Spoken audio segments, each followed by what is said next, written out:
Jam nepatinka tas skaitytos senų lėktuvų, o kadangi Boeingas, kaip žinia, turi biški problemus, lėtai tą lėktuvą gamino, kuris turi pagamintą lėktuvą, bet kai Trumpas atsistoja, sako, 24 metų senumo lėktuvas, draugai, kaip aš galiu?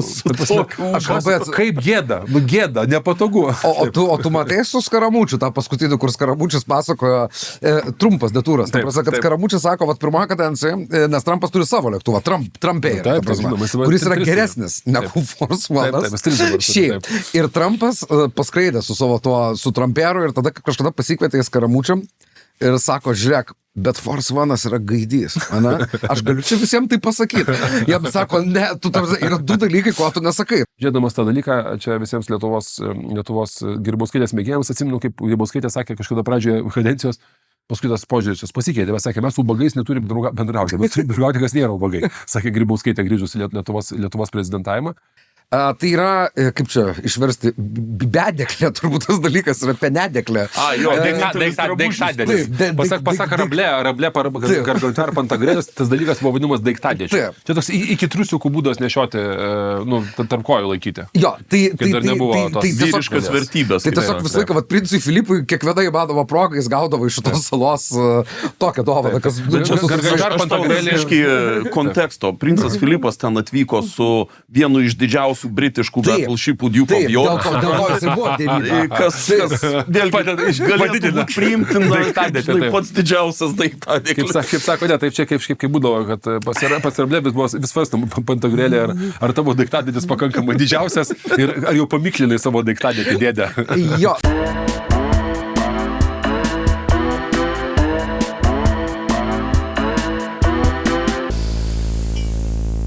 Terminalas. Labą dieną, gerbiami. Labai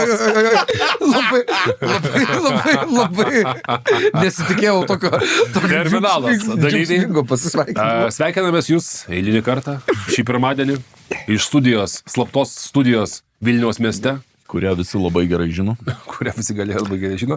Šiandien kalbėsime apie vidurio rytus. Kalbėsime apie keliones kaip čia pasakyti, po vietas, kurios sutinka šokančiais kardais ir kaip čia pasakyti, ir piruetais ant arklių ir visais kitais dalykais. Ir vietas, kuriuose Amerikos prezidentas Trumpas turėjo, manau, kad taip bendrai iš viso jo kalbos, kaip jis atrodė, turėjo geriausią laiką po visą išrinkimo. Jis tikrai jautėsi labai puikiai.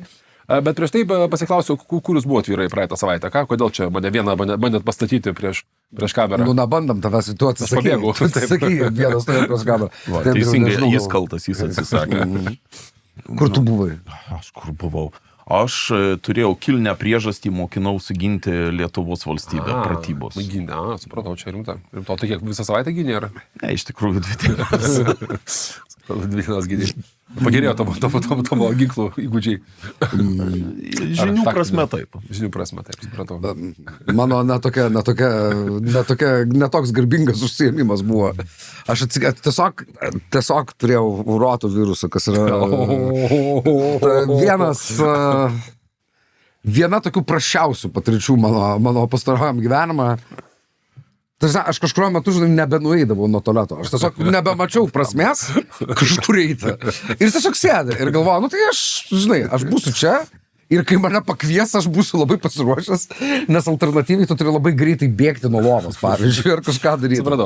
Aš suprantu. Tai aš nesitęsiu. 28 metrų radijusas nuo porcelianinio dievo. Aš kažkaip nesitęsiu per daug, bet aš praleidau kontempliacinio laiko su savim nedidelėje erdvėje. Gerai, tai aš tikiuosi, kad šitas dalykas šiandien paaiškės mūsų žiūrovams, taip sakė, apie kitas temas. Aš tai turėjau tokį truputėlį liūdnesnę istoriją, kaip liūdnesnę. Mirė mano dėdė, Arvydas Tarkauskas. Jis buvo viena iš tokių žmonių, kuris, mano nuomonė, yra tų žmonių, kurių laikas Lietuva per daug metų. Jisai buvo ten vaikystėje, gimė dar prieš karinę Lietuvoje, vaikystėje kėlė vėliavas visokias ten sovietams esant. Ir čia buvo tas laikas, kai Prienuose buvo mėtomi žmonės nušaudyti, kad visi bijotų. Iš tų laikų, ir tengi mano šeima buvo, iš mamos pusės buvo pasiturintys ūkininkai, turėjo namą miesto centre, kurį kas nuo kartos pravažiuoja pasižiūrėti, nes tą namą paskui, kai žiūrėtume, tai ten įkurdino karinį komisariatą ilgą laiko tarpą. Ir dėdė Arvydas, jisai taip pakliuvo labai kvailai 56 metais ir tapo vienu paskutiniu Lietuvos politinių kalinių. Nes 56 metais Chruščiovas su Mao pagalba davė, kaip čia pasakyti, tokį pasiūlymą suimti visus, kas eis protestuoti. Nes Lenkai buvo pradėję išeidinėti ir labai bijojo, kad nepersimestų judėjimas į Lietuvą, kur tik buvo užgesintas partizanų judėjimas. Ir Prienuose žmonės rinkosi prie vėlinių ir mano dėdė tenais supakavo. Išvežė į Mordoviją. Taip supakavo, nes tą visus ėmė, kažko neėmė. Ten tiesą sakant, tiesiog šiaip buvo nuėjęs, visi ėjo pastovėti per vėlinę, žinai, nes taip tik tuo metu triuškino rusai revoliuciją. Šito Vengrijos ten tuo metu nuspręsta pasiūsti tankus. Ir jisai prakalėjo Mordovijos lageriuose. Paskui buvo amnestuotas, bet ten gana sunkiai, bet buvo vienas tokių paskutiniųjų. Ir kai grįžęs čia nelabai ko galėjau užsiimti.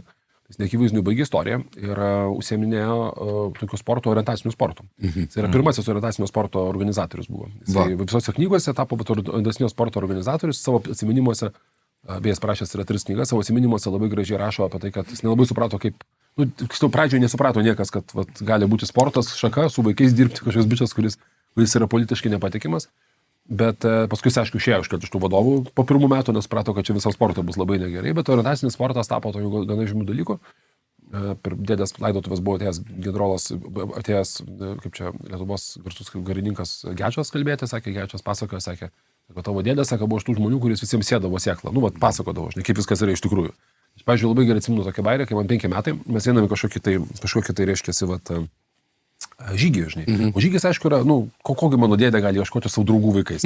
Ieškoti partizanų kapų. Veiksmas vyksta 83 metais, partizanų kapų ieškojimas nėra tokia ypatingai.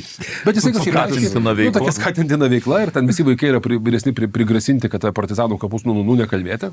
O man 5 metai ir man kažkaip reikia mane motyvuoti eiti, nes, žinai, 5 metai. Dėdė sako, tu, Mykolai, nenešiu kuprinės, nes sako, tu darai svarbesnį darbą, sako, tu esi generalinio štabo karininkas ir tu neši žemėlapius. Duodamas kažkokį popierių, žinai. Ir aš 5 metų būdamas 7 kilus drąsiai nuvanojau, nes įsiskusdamas, nes, žinai, esi generalinio štabo karininkas. Tai va toksai bišas, žinai. Ir paskui, bet jau tokia paskutinė istorija buvo dar turbūt tokia įspūdingiausia. Tai kai paėmė KGB archyvus, žinai, tai dėdė buvo paskirtas tų KGB archyvų vadovų. Nes jisai buvo, žinai, turėjo tų senų tremtinių draugų, buvo, tikrai patriotas, toks šakninis, žinai, iš tų žmonių, kur nepasiduoda, žinai, kas bebūtų. Ir ten, žinai, visokie kronikos ir kiti dalykai, jisai, taip, žinai, slėpėsi, bet bijojo, bet jis buvo toks įdomus labai bičias, žinai, būna tų tokių herojų, visokių, kurie būna tokie labai kieti, tokie mačo vyrai, žinai, kur ten žinai, toks biški, tokie agresyvūs, jis buvo baisiai mielas, malonus žmogus. Jis toksai labai buvo, visai, kad ten, pavyzdžiui, knygose, kuris kalba apie savo tą visą disidentavimą, žinai, taip, sako, nežinau, gal kiti buvo drąsesni, aš tai nežinau, aš tai negalėjau, toksai, žinai, čia kalba bičias, kuris ten buvo sėdėjęs, žinai. Ir tai tapo pirmojo archyvų vadovu, man regis, ten visi, kas vėliau išėjo, buvo jo, man biškai gaila, kad jis ten kokio prizo gavo, nes, pavyzdžiui, knygos, kurias jisai parašė apie kaip rusai, metodiškai parašė knygas, kaip rusai naikino pasipriešinimą Lietuvoje, 53 metais yra, manau, kad turbūt ir dabartiniams šauliams būtų verta pasiskaityti, nes ten yra, nes nebuvo labai ypatingai, žinai, populiarios, nes ten buvo turbūt dar tas 90-metį toks laikas buvo, žinai, kai ten tų knygų visokių daug buvo. Bet aš nesniai paskaičiau, ten tiesiog yra metodiškai prašyta, pasiėmė dokumentus ir kaip istorikas viskas, žinai, surežisavo, sudarė. Panašiai, tai kažkaip mirus, man reikia Anušauskas vienintelis sugebėjo kažką spausti kelių žodžių tokį, žinai, dalyką, bet mes savo herojus mėgstam taip biškį pažinti, žinai. Tai va, tai dėdė paskui išėjo ir paskui 10 metų kūrė tokį rojaus sodą, jis nuostabus sodininkas buvo. Iki pat mirties kūrė tokį sodą Luknoje savo tokia mylimoje vietoje, žinai, bet kuriuo atveju man tas, aš dabar, kai galvoju, tokiu būdu bičias, nuo vaikystės, įsitikino, žinai, kad reikia ir jisai, nepaisant nieko, ten dirbo ir sunkumai, nelengvas tas gyvenimas buvo, darė savo karjerą, talentingas vyras, darė savo kažkokį gyvenimą, orientacinis sportas, visą kitą, žinai. Tikrai ten orientacininkų pasižiūriu, visose vadovėliuose pirmų numerius, Tarkauskas čia toks, tas, kuris sugalvojo, atvežė tą visą, žinai, tą visą temą, žaidimą, žinai. Vis tiek orientacinis sportas yra biškių partizanavimas, nes tai vis tiek yra toks, Sovietai irgi, tarp kitko, gana greitai susivokė, kad čia yra iš tų tokių teisingų sporto šakų. Tai kita teisinga sporto šaka, ten kitas veikėjas, irgi toks paradoksas, kuris ten buvo vienas labai svarbus orientaciniam sportą. Buvo toksai garsus Lietuvos KGB karininkas, aš esu bėgiojęs ir jis treniravęs, yra mane net toksai Povilas Rakštikas, kuris, vadinkim, buvo kitos tarnybos garsus atstovas. Tai natūralu, kad tie dalykai persipinė, žinai. Va, bet kuriuo atveju dėdė nugyveno nuostabų gyvenimą, tokį gyvenimą, kokį, žinai, tokį patrioto gyvenimą, kokį nugyventi man būtų pačiam mielą, žinai, ir man jisai tas yra toksai pavyzdys tos tokio, žinai, kartais, kai galvoja, kad, mes čia visi kažkaip tapom čia to sovietai, žinai, čia, visi atvasidavė, tai nevelnio. Ten vis tiek buvo ta sistema, žinai, tampyti vaikus partizanų kapus žiūrėti, žinai, arba kaip pasako Jonas Gečas, karininkas, sakė, aš tapau kaip kariškiu, sakė, sutikau Arvydą, kažkur Arvydas man sako, tu žinai, sako, kad buvo Roberto-Molotovo paktas. Ir sako, man viskas pasikeitė, sako, ar tai iškart nuvariu, sako, dar po 2 metų jau variu ginti parlamentą. Sako, žinai, žmonės, kurie tokius dalykus darė, žinai. Tai tai norėjau, taip sakant, kaip čia pasakyti, pašvęsti šitą laidą, ar kažką padėkodamas dėdė Arvydui, man toks buvo vyras, kuris labai daug tokių moralinių dalykų yra įdėgęs, žinai, aš buvau jos sesers vaikas ir labai mane daug yra taip, daug labai yra pasakyta. Kai būdavo kažkaip neaišku, kaip viskas blogai gyvenime, ar gerai ir blogai. Pagalvoju apie dėdę Arvydą, viskas būdavo labai aišku. Ta prasme, labai aiškiai žinai, ką reikia daryti, ko nereikia daryti ir kaip čia viskas turėtų būti. Aš dar tokią gal šiek tiek netikėtą įžvalgą užčiopiau, aš pasakojau, kad buvau pratybose, taip toliau dronai skraidžiau.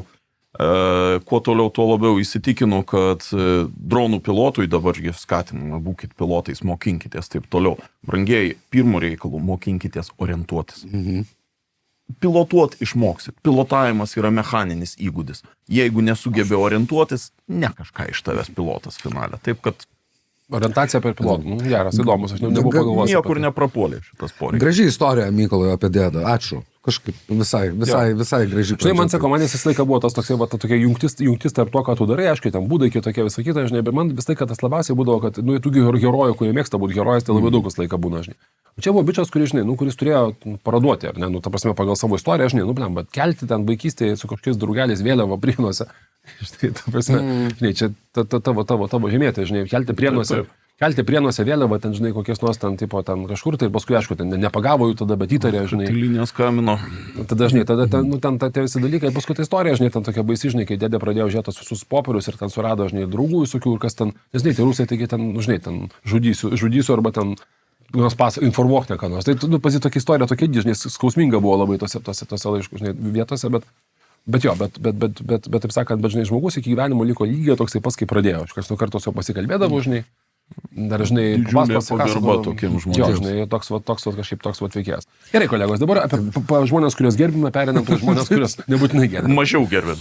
Tai, kai Trumpas atėjo į partiją, atėjo į politiką, kaip čia pasakyti, tas santykis su vadinkim taip, su Arabijos kraštais ir Izraeliu ir tais dalykais, bet visą pirma su Arabijos to visų periodu, jisai buvo vis dėlto matomas Amerikoje išimtinai per arabų pasaulio, per žydų konflikto su palestiniečiais Gazoje prizmę ir taip pat per buvusį karą su Irako prizmę ir taip pat per konflikto su Persija prizmę. Kitaip tariant, buvo matoma konfliktai ir nuo konfliktuose amerikiečiai Obama vienaip ten bandė atnešti taiką ten visam regionui, o reiškiasi, Bušas šiek tiek kitaip, liepdamas tiesiog, kad arba jūs man padedate naudotis bazėmis čia, arba tiesiog jums tada būna blogai labai.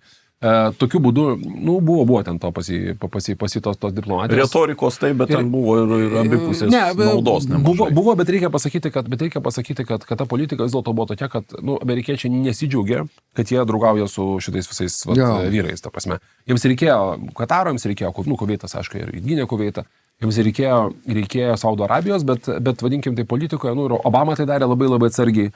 Tie visi dylai, kurie būdavo daromi ten ir dėl ginklų, ir dėl visokių saugumų, ir dėl žvalgybų, ir dėl kitų dalykų, tai būdavo daromi tokia labai taip, kaip čia pasakyti, labai taip... po kaldra. Tyliai po kaldra, kad per daug niekas nesužinotų, pasiruošiant daug pateisinimų ten žmogaus teisų klausimais, reiškia, ir panašiai. Ir toks, kaip čia pasakyti, tarkim, geras pavyzdys yra tarkim, koks nors, pavyzdžiui, ten, MBS-as, kuris per tą laiką, kaip tik per tą laikotarpį, kai mes kalbam nuo pirmos Trumpo kadencijos kaip čia pasakyti, tapo įtakingiausių žmogų visam regione. Manau, tu dar papasakosi apie jį, tai yra, kaip čia, princas, kuris yra de facto tas toks, kaip čia pasakyti, tas toksai, kur nelabai kas abejoja, kas jis toks yra. Pats galingiausias monarchas, turbūt Arabijos kraštų istorijų, galima taip sakyti, ta prasme, didžiausias monarchas iš tais esančių, tai santykiai su MBS-u, Saudo Arabijos princu, po Džamalo Kašogio nužudimo, kuris sukėlė didžiulės, kaip čia pasakyti, didžiulės bangas ne tik pasaulyje dėl žmogaus teisių. Dalies ponas Kašogio buvo tiesiog svetimoje šalyje iš Turkijos sukapotas ir tada įdėtas į lagaminą pasak liudininkų išvežtas. Tai po to laiko amerikiečiai staiga sustodavo ir kažkaip tai ten ginklo kokio neparduodavo, dar kažko nepadarydavo ir panašiai. Trumpas pirmojo kadencijoje šiek tiek tuos dalykus kreipė dėmesio, nepaisant to, kad jo pirmas kartas, kai jis nuvažiavo į arabų kraštus ir jo tos politikos pagrindinis įgyvendintojas buvo žentas Jaredas Kušneris, pats Amerikos žydas. Ir Jaredas Kušneris, vadovaudamas pirmos Trumpo kadencijos politikai su saudžiais, jisai iš esmės suformalavo tokią naują paradigmą, kurios esmė yra, kad imkim pinigus iš saudžių pirmiausia ir neknyskim jiems proto, kas jiems kažką, ką jie daro. Ta prasme, neknyskim. Ypatinga ironija turint omeny, kad pirmoji rinkimų kampanijoje jis labai važiavo ant Hillary už tai, kad jos fondas paėmęs Kataro pinigus. Taip, ir ten akivaizdžiai pačiai pradžioje Jaredas Kušneris buvo akivaizdžiai saudžių pusėje, ir Trumpas buvo akivaizdžiai saudžių pusėje, bet tada Kataras suprato, kad jie per mažai pinigų leidžia Amerikoje, prisamdė lobistų. Čia labai įdomus dalykas, kad dabartinė generalinė prokurorė Pam Bondi yra Kataro lobistė, kuri gaudavo po 150 000 eurų per mėnesį. Tai nėra blogas. Toks kaip lobistui, taip solidžiai gaudavo. Ir dovanėlę gal dar kokią kartais. Dovanėlėm ten įvairiai pasitaiko ir panašiai. Tai va, tai trumpai tariant, Trumpas atvažiuoja, pirmojo kadencijoje Trumpas tą politiką daro tokią neordinarinę, keisdamas. Ir, žinai, čia vėl reikia pasakyti, kad daug labai, turint galvoje, kokiam tokiam, kaip čia, clusterfuck'e, tiksliai būtų galima pasakyti, buvo ta visa situacija tarp žydų Izraelio ir arabų, kurie nepripažįsta Izraelio ir Irano. Tai pirmos Trumpo kadencijos politika labai nuoširdžiai susidraugauti su saudžiais ir su Kataru šiek tiek vėliau ir apskritai su tais žmonėmis, kurie turi regione tikrai daug pinigų. Jinai buvo sėkminga ir tas sėkmingumas pasibaigė visiškai tokių, vadinkim, neįtikėtinų proveržių diplomatinių, kurio niekas iš Trumpo nesitikėjo, bet tas tiesiog parodo, kad kartais nebūtinai vienintelis kelias gali būti teisingas. Ir mainais į tai, kad jie iš principo nekreipė dėmesio, kad jisai dylina su karaliais ir su diktatoriškom valstybėmis, Trumpas sugebėjo įtikinti žydus ir saudžius pasirašyti Abramo susitarimus. Taip. Kurie, iki tol, vadinkim taip, iki Abramo susitarimų, tik iš visų arabų valstybių tik tai Egiptas po pralaimėjimo kare buvo pripažinęs Izraelį. Žiauraus pralaimėjimo. Ten jau tas buvo, kur mes arba, kaip sakė filme, paskambinusi šitam Egipto prezidentui Meira Gold, sakė, ar mes žudome jūsų kareivius, tiesiog žudome visus, ar bus mus pripažįstate. Tai ten buvo toksai, priremta prie sienos ir pasakyta pripažinti. Egiptas to pripažinimo laikėsi, bet visos kitos šalis Izraelio nepripažino, vadinasi, jie laikėsi nuostatos, kad ta šalis yra nepriklausoma, kaip čia pasakyti, negali priklausyti. Nėra. Jai negalioja. Ir žydams negalioja, bet tarkim, kai Hamasas įsiveržė į Izraelį, čia paskutinį kartą, tai jie sakė, kad visi, kadangi žydų kareiviai yra praėję karinį mokymą, tai Izraelės ir civilių nėra. Visi žmonės, kurie yra svetimoje teritorijoje, jie yra priešo kombatantai, vadinasi, juos galima žudyti, jiems negalioja jokie karo metų įstatymai, nes jie yra kombatantai. Tai čia buvo, tai Trumpas sugebėjo padaryti Abramo tos susitarimus. Tie susitarimai iš tikrųjų buvo visiškai diplomatijos pergalė. Daug ko buvo netikėti, nes Trumpas sugebėjo priversti visą eilę arabų mažesnių valstybių, ne Saudo Arabija, kuri turėjo prisijungti netrukus prie Abramo akordo, pripažinti Izraelį, užmegzti su juo diplomatinius ryšius. Izraelio pasas pradėjo galioti Jungtiniuose Arabų Emyratuose, galėjo pradėti ten skraidyti ir panašiai. Ir tas dalykas, tarkim taip, Amerikoje turbūt tokių nusaikiusnių trumpistų arba respublikonų buvo laikomas kaip pavyzdys, kad Trumpas, nepaisant to, kas nešneka ir kalba ir daro, jo rezultatai, jisai pasiekė gerų labai rezultatų. Kitas dalykas, Trumpo pirmos kadencijos pagrindinis tikslas buvo taip pat tas, kaip čia pasakyti, didinti aštrumą santykių su Persija ir sukurti vieningą frontą prieš Persiją. Nes Iranų, gal vadinkim, kad paprasčiau visiems. Čia Persija reikia pasakyti, vienas iš jo važiuotų dalykų, kur arabai nesutinė pasirašė, tai jis važiavo su mintimi, kad reikia pervadinti Persų įlanką į Arabų įlanką. Taip. Čia įlankos ir Donaldas Trumpas yra tam tikras panašu, kad fetišas, kur kažkokį fetišą. Yra momentas. Ne Baltijos yra, gal Vytauto didžiojo įlanką, kaip nors reikėtų važiuoti. Tai dabar, tai čia pirma kadencija, dabar antroje kadencijoje, reikia pasakyti, kad čia yra pirmas Trumpo rimtesnis vizitas. Ne vizitas su visas turnė, kuriame Trumpo pirmos kadencijos tokios instinktai dabar antroje kadencijoje yra akivaizdu, kad yra dvigubinami. Jeigu pirmoje kadencijoje biškių buvo įvesta šiek tiek truputėlį muitų, tai dabar muitų kaip žinia įvesta yra daug ir sočiai. Jeigu pirmoje kadencijoje Trumpas manė, kad yra faina, kad žmonės turi pinigų ir jiems nelabai buvo svarbu, iš kur jie ten kažkaip tos pinigus gauna, ten ar kažkaip pažeidžia kažką, Tai šį kartą Trumpas davė, nuskridęs į pas arabus, davė kelias tokias visiškai tokias, kaip čia pasakyti, nuostabias kalbas. Vienoje kalboje jisai visiškai neįtikėtinai gynė, pasakoja, koks nuostabi gražus ir nuostabus yra Saudo Arabijos valdovas. Jis tiesiog tai pasakoja, tiesiog dabar būtų draugas nuo antros klasės. Tai yra, ten net kaip draugas, aš iš viso nesu girdėjęs jo ginant geriausių savo draugų, nežinau, politinių oponentų. Tai buvo kažkiek tokia matosi, tikrai matosi, kad Trumpas, jisai, taip sakant, kalbėdamas labai emocingas buvo, matosi, jam tikrai buvo labai gera ir labai faina. Ta prasme, jis sakė, koks jūs nuostabus esate žmogus, kaip jūs čia viską puikiai tvarkote.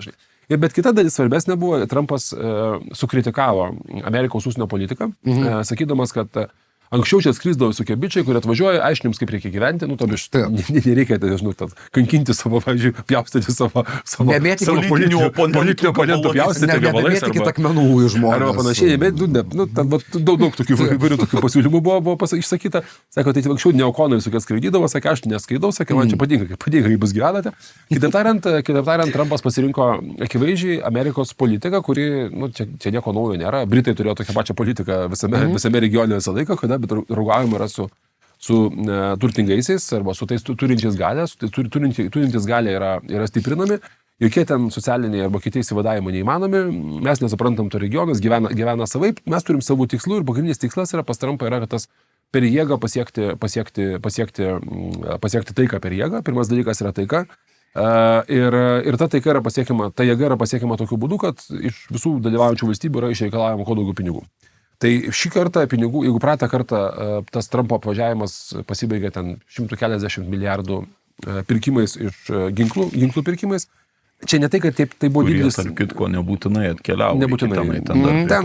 Ten atskira istorija, kur tie ginklai dingo, bet kuriuo atveju tas ginklų pirkimas buvo, jis taip turbūt būtų įvykęs, bet Trumpas tai viešai pasakė, parduosim daug ginklų saudžiams, ar ne?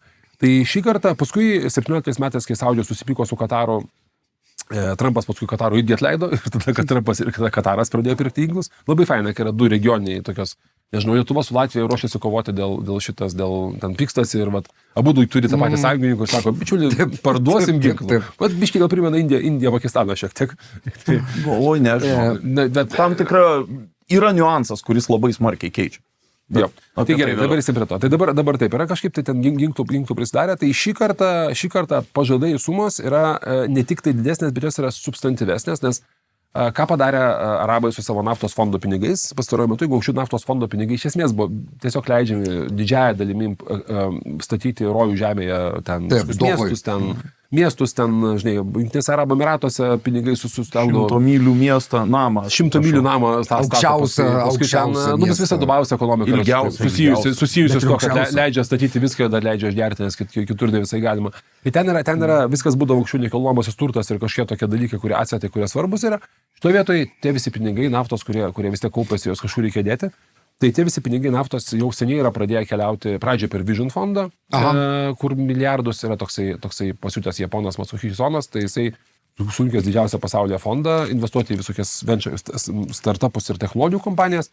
Dabar jau saudžiams tos Sono nebūtinai reikia Vision fondo, saudžiai Trumpo kadencijoje antroji yra, kaip čia pasakyti, kartu su Trumpu atvažiavo visa eilė Silicio slėnio šitų, reiškiasi, investicijų ieškotojų. Beje, investicijų ieškotojai Silicio slėnio niekada nebuvo stoję važinėti, labai didelis kiekis ir dirbtinio intelekto startupų ir įvairių kitų kompanijų yra remiamos saudžių pinigais. Tai kitaip tariant, kai tu žinai, pavyzdžiui, vyksta IPO arba koks nors ten naujas finansavimo raundas, tu gali drąsiai spėti, kad jeigu informacija yra susijusi su įmonė, yra susijusi su kažkuo tai, kas yra dirbtinis intelektas, galbūt kažkur prie karo, tu gali visą laiką būti užtikrinęs, kad saudžiai pinigų tikrai duos esant reikalui. Tikrai absoliučiai be jokių problemų. Kataras į tą žaidimą šoko šiek tiek vėliau, bet turint omeny Kataro lobistų sąrašą, kuris yra įspūdingas, ten gali rasti buvusius generolus, ten visą kitą panašiai. Bet to Kataras truputėlį nuo saudžių sakosi, mes tai irgi pas mus karaliai, bet pas mus geri karaliai. Mes turim demokratišką labai žiniasklaidą, turime Al Jazeera. Al Jazeera yra regiono arabų toksai, kaip čia pasakyti, vilties rūporas, vilties spindulys, kuriame beje Al Jazeeroje dirba labai daug britų žurnalistų. Ten net yra, kaip Katare pasakoja, man žmonės, kurie ten gyveno, ten komunikacijos agentūroje dirba, sakė, žinai, darbuotojų negausi, nes visi labai gerus darbus gauna, jeigu čia vat, agentūroje dirbti, bet sako, yra nuostabus dalykas, vadinasi Al Jazeera Wives. Tai sėdi koks nors garsų žurnalistas, buvęs BBC, jo žmona trinasi nelabai turi ką veikti, tai eina dirbti viešųjų ryšių agentūroje. Nes šiaip tu nepasamdysi vietinių, nes vietiniai tiesiog per daug pinigų turi. Tai grįžtam prie visos šitos temos. Trumpas atvažiuoja į Saudo Arabiją pabrėžtinai ir į Saudo Arabiją, ir į Katarą, didžiausias ekonominės galybės, neskirstydamas nieko. Vyksta neįtikėtinas bandymas jiem įtikti, ta prasme, vieni daro ten šoką, kiti dar labiau šoką. Ir tada Saudžiai sako, mes investuosime ten 3 trilijonus pinigų. Saudžiai pasirašė kontraktą 156 milijardams. Čia realus ginklams, bet pažadėjo investuoti ekonomiką bendrai. Kelis trilijonus, kažkas suskaičiavo, kad nebus tiek pinigų nei dabar, nei per artimiausius kelis metus negali būti, bet mes žinom, Trumpo pomėgiai visokiems trilijoniniams dylams tai yra taip. Tada iš kitų dalykų Saudžiai taip pat susitarė dėl OpenAI naujo centro statybos Saudo Arabijoje, kas yra tam tikra prasme ir kaip čia pasakyti, Silicio slėnio požiūriu, ten, kur stovė centras, ten yra svarbi vieta, nes jeigu stovė centras, tu kažką gali su juo sukurti. Ir apskaitai ta tokia mistifikacija tų centrų dabar, ypatingai pastarosius atkurius metus, Silicio slėnio požiūriu, kas turi centriuką, kuris skaičiuoja, tas yra vadas. Nes jeigu, pavyzdžiui, centriukas tavo yra Amerikoje ir, pavyzdžiui, atjungs kažkas, kad nebeskaičiuotų, tai tavo visas dirbtinis intelektas yra išlėpęs per kaminą. Tai čia yra ir strateginis, ir, sakyčiau, toks taip pat karinis bendradarbiavimas. Labai smarkiai dabar. Taip, kad tu turėti savo centrą tenais. Ir čia yra labai nutempimas nuo Kinijos šitoj vietoj, bet absoliučiai. Čia papasakosiu vieną iš esminių momentų. O tada jis nuvažiuoja į Katarą, su Kataru, aišku, jisai nuvažiavęs į Katarą, aišku, bet čia tiek Trumpas, kad net neįmanoma. Jam nepatinka paskaitytos senų lėktuvų, o kadangi Boeingas, kaip žinia, turi biškį problemus, lėtai tą lėktuvą gamino, kuris turi pagamintą lėktuvą, bet kai Trumpas atsistoja, sako, 24 metų senumo lėktuvas, draugai, kaip aš galiu? Kaip gėda, nepatogu. O tu matai su Skaramučiu, tą paskutinį, kur Skaramučius pasakojo, Trumpas detūras. Kad Skaramučius sako, pirmą kadenciją, nes Trumpas turi savo lėktuvą, Trumpėje, kuris yra geresnis negu Force One. Šiaip. Ir Trumpas paskraidė su Trumpėru ir tada kažkada pasikvietė į Skaramučiam ir sako, žiūrėk, bet Force One'as yra gaidys, ane? Aš galiu čia visiems tai pasakyti.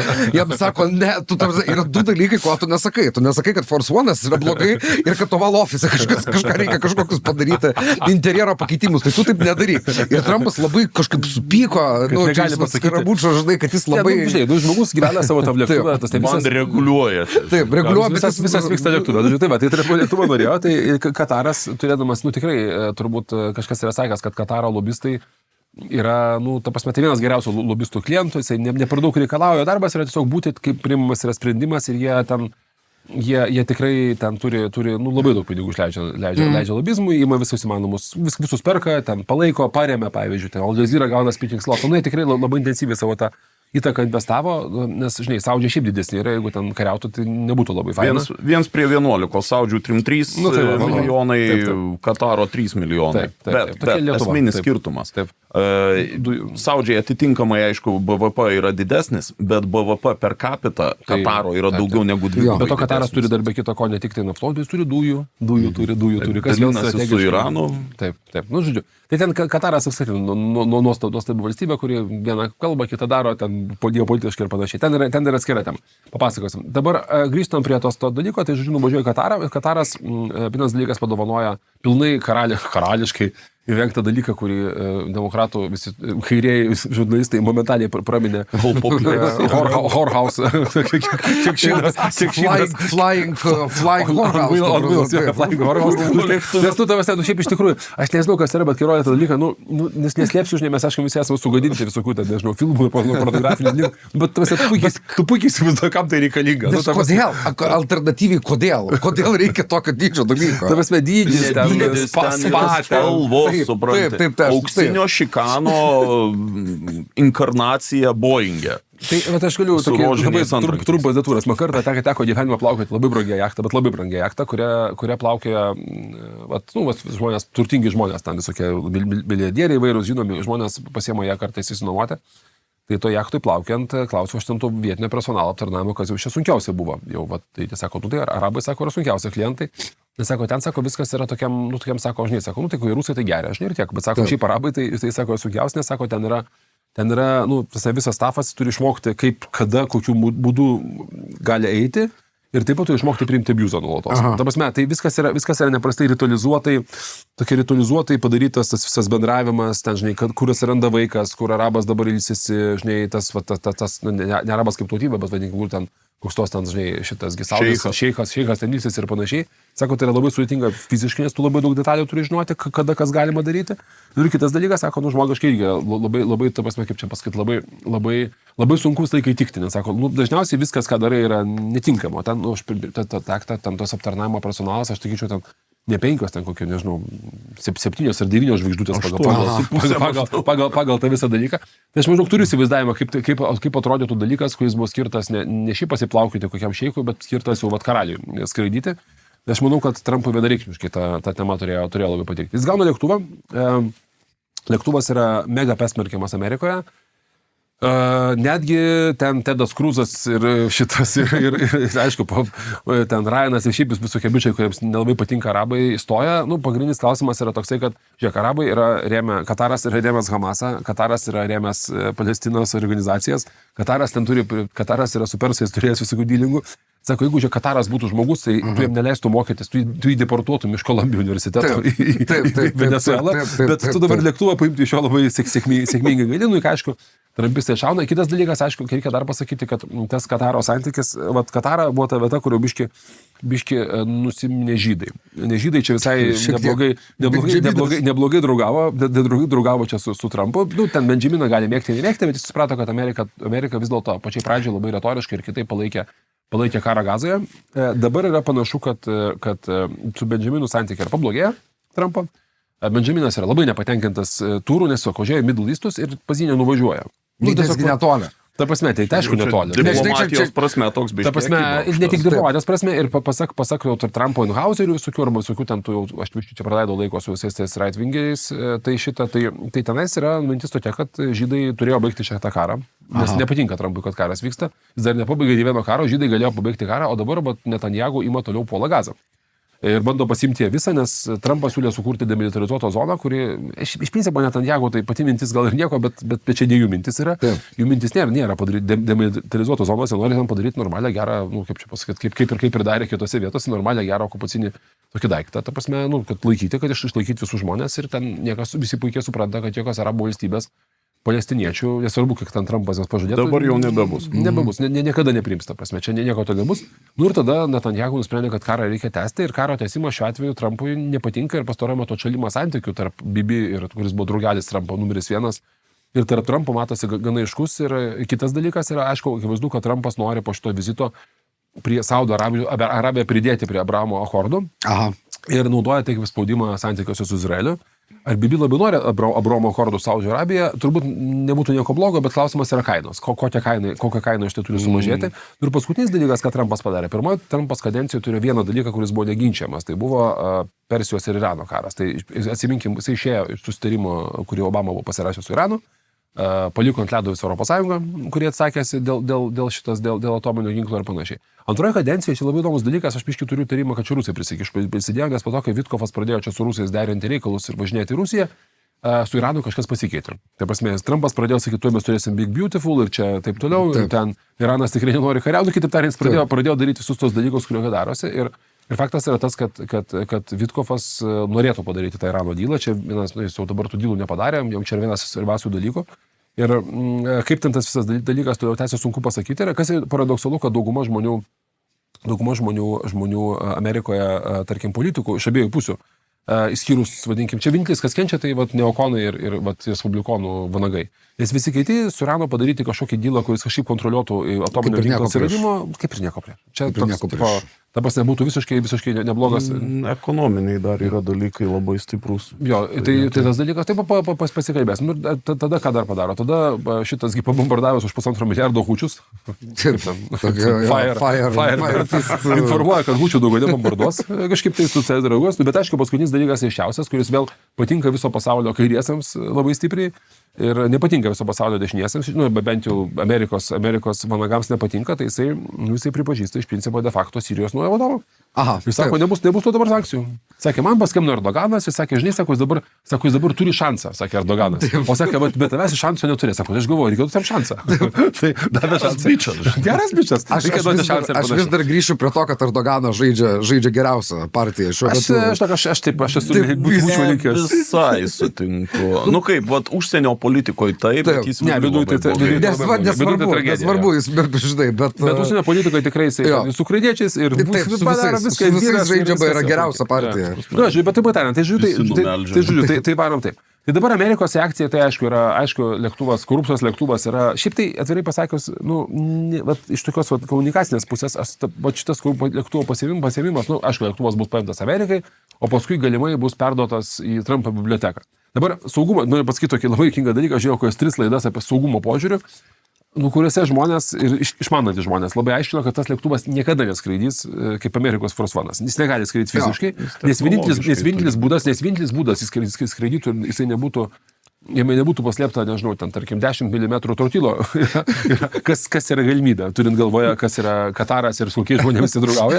Tai tiesiog vienintelis būdas yra išrinkti lėktuvą iki gabalais ir tada gal sudėti, nes nėra kito varianto, kaip tu gali užtikrinti, nėra jokių dalykų užtikrinti, kad kuris nors laidas, pavyzdžiui, nebus remotely ten aktyvuojamas ir kai kažkas lėktuvų skris, ko tu visai nenorėtum skristi. Geras pavyzdys yra, kai kažkada rusai jau po šaltojo pasaulinio karo nusprendė, kad Amerikos ambasada statytų Rusijos reiškia šitie tie statybininkai. Ir ten tada buvo maždaug toksai žaidimas, kad tu grėži ir tu randi blakį, ir tu bet kokią vietą randomiškai grėži. Ir tiesiog suprasta, kad eksploatuoti jau neįmanoma, nes paprasčiausiai blakį yra viskas per daug. Tai čia net kelios vietos buvo, kad tas lėktuvas, kai grįžčiau į Baltuosius rūmus ir pamatys tą lėktuvą, tai akivaizdu, kad saugumo tarnybos sakys, žiūrėk, čia klausimas toksai, ar tu nukrisi, ar tu nenukrisi, ir ilgainiui, ko gero, kažkas išgirs šeimoje ir neleis to lėktuvo skraidyti. Bet kaip simbolis korupcijos Amerikoje, arba, tarkim, tokio simbolis tokio dalyko, Amerikoje jis yra, aišku, priimamas dviejopai, dešinieji, ne visi dešinieji, bet dalis dešiniųjų sako, žiūrėk, mes privertėme mus mokėti pagaliau. Mes juos saugom tiek metų, dabar žiūrėk, perka mūsų, investuoja pas mus, pinigus atiduoda mums, mes privertėme juos mokėti ir čia yra geras dalykas. Ir tegul va, turi gerą lėktuvą, mes pasimsim tavo gerą lėktuvą. Tai tas ne, viskas yra priimama, kad Trumpas tiesiog atėjo, užsimanė lėktuvų ir jį pasiėmė, nes jie kitaip negalėjo elgtis. Tai kitaip tariant, tai yra jėgos pozicijos klausimas ir ta pozicija, ta žiūrėjimo, pavyzdžiui, kokia Europa mus niekada nekontroliuoja. Jo. Might is right, peace to strength, ateinam, duodam visą kitą panašiai, su bagais, čia man biškai primena šitą, aš galvojau, žiūrėdamas tą dalyką, čia visiems Lietuvos Grybauskaitės mėgėjams, atsimenu, kaip Grybauskaitė sakė kažkada pradžioje kadencijos, paskui tas požiūris pasikeitė, bet sakė, mes su bagais neturim bendrauti, mes turim draugauti, kas nėra bagai, sakė Grybauskaitė grįžus į Lietuvos prezidentavimą. Tai čia biški maždaug panaši politika, su bagais nebendrausime, Hučius kažkas tam biški apgynė, tai Hučiais tenais nekalbėsime, bet iš principo bendrai paėmus sutvarkysim tvarką per tai, kad visi yra merkantiliškai labai suinteresuoti dirbti su Amerika. Asmeniškai, reikia pasakyti, Trumpas per savo tą korupcijos, visą tą savo turą taip pat nenusileido, nes ir Trumpo Memecoinus pirko Abu Dabio fondas ir golfo kursą, golfo statybas pradės daryti. Ir aišku, geriausias dalykas buvo Sirija. Sirija tokia nėra vieta, kur dabar statomi nauji namai būtų. Bet Sirijos prezidentas, aišku, kažkas jį pamokė. Jisai sakė, mineral dealsų nepadarė, bet už tai sakė, bus Trump Toweris, didžiausias pasaulyje, pas mus Damaske. Jei kas matėte, kaip atrodo Damaskas, bet žinai, tai čia kalbėti to kaip kyšio tikrai yra nesąmoninga, nes tas Trump Toweris ten tiesiog nebus dabar. Nes, žinai, koks yra privalumas Damaske, yra daug vietos, kur statyti. Tai Damaske dabar artimiausio metu nebus nieko, šitą Trump Towerį irgi nebus, bet aš turiu pasakyti, visi jau suprato. Visi suprato, kad siūlyti, asmeniškai siūlyti ką nors yra labai būtų faina ir Erikas Trumpas mielai priims jūsų aukojimus ir jūsų dotacijas. Kuo ilgesnį reikia siūlyti, arba aukštesnį. Didžiausia, aukščiausia, 3 milijardus ir panašiai. Bet to dažniausiai niekas netikrina paskui. Čia toks irgi. Emocija įvyko, mes apsimetėm, kad mes to duodam pinigų. Beautiful deal su Kinija, kad Kinija nupirks 200 milijardų prekių, nieko nenupirko. Aš jaučiu, čia gal visai neblogas momentas papasakot apie dovanų psichologiją. Labai įdomu, papasakot. Ta prasme, žinai, nes aš biškai va čia pasidomėjau, besiruošdamas, Andriau, mes sugrįšim prie tavęs, bet aš tada biškai nesijaučiu, kad čia tas momentas kaip įeita. Ar žinot, kas yra skaitoma pirmoje pasaulyje dovana? Aš žiūrėti į šitą paveiksliuką reikėtų. Kažkaip Ieva. Venus of Hochle. Šitas dalykas yra, Hochlės Venera, ta prasme, tai yra čia 40 000 metų before Christ datinamas dalykas. Ir, antropologai neranda kito panaudojimo šitam dalykai kaip tik dovaną. Ir čia buvo Rolexo ekvivalentas. Taip yra vertinamas. Tu žmogus, jeigu turėjai šitą, nes čia yra pakabukas. Ta prasme, tai jeigu tu jį nešioji, tikėtina, kad buvai, reiškia, toksai, ypatingai kietas.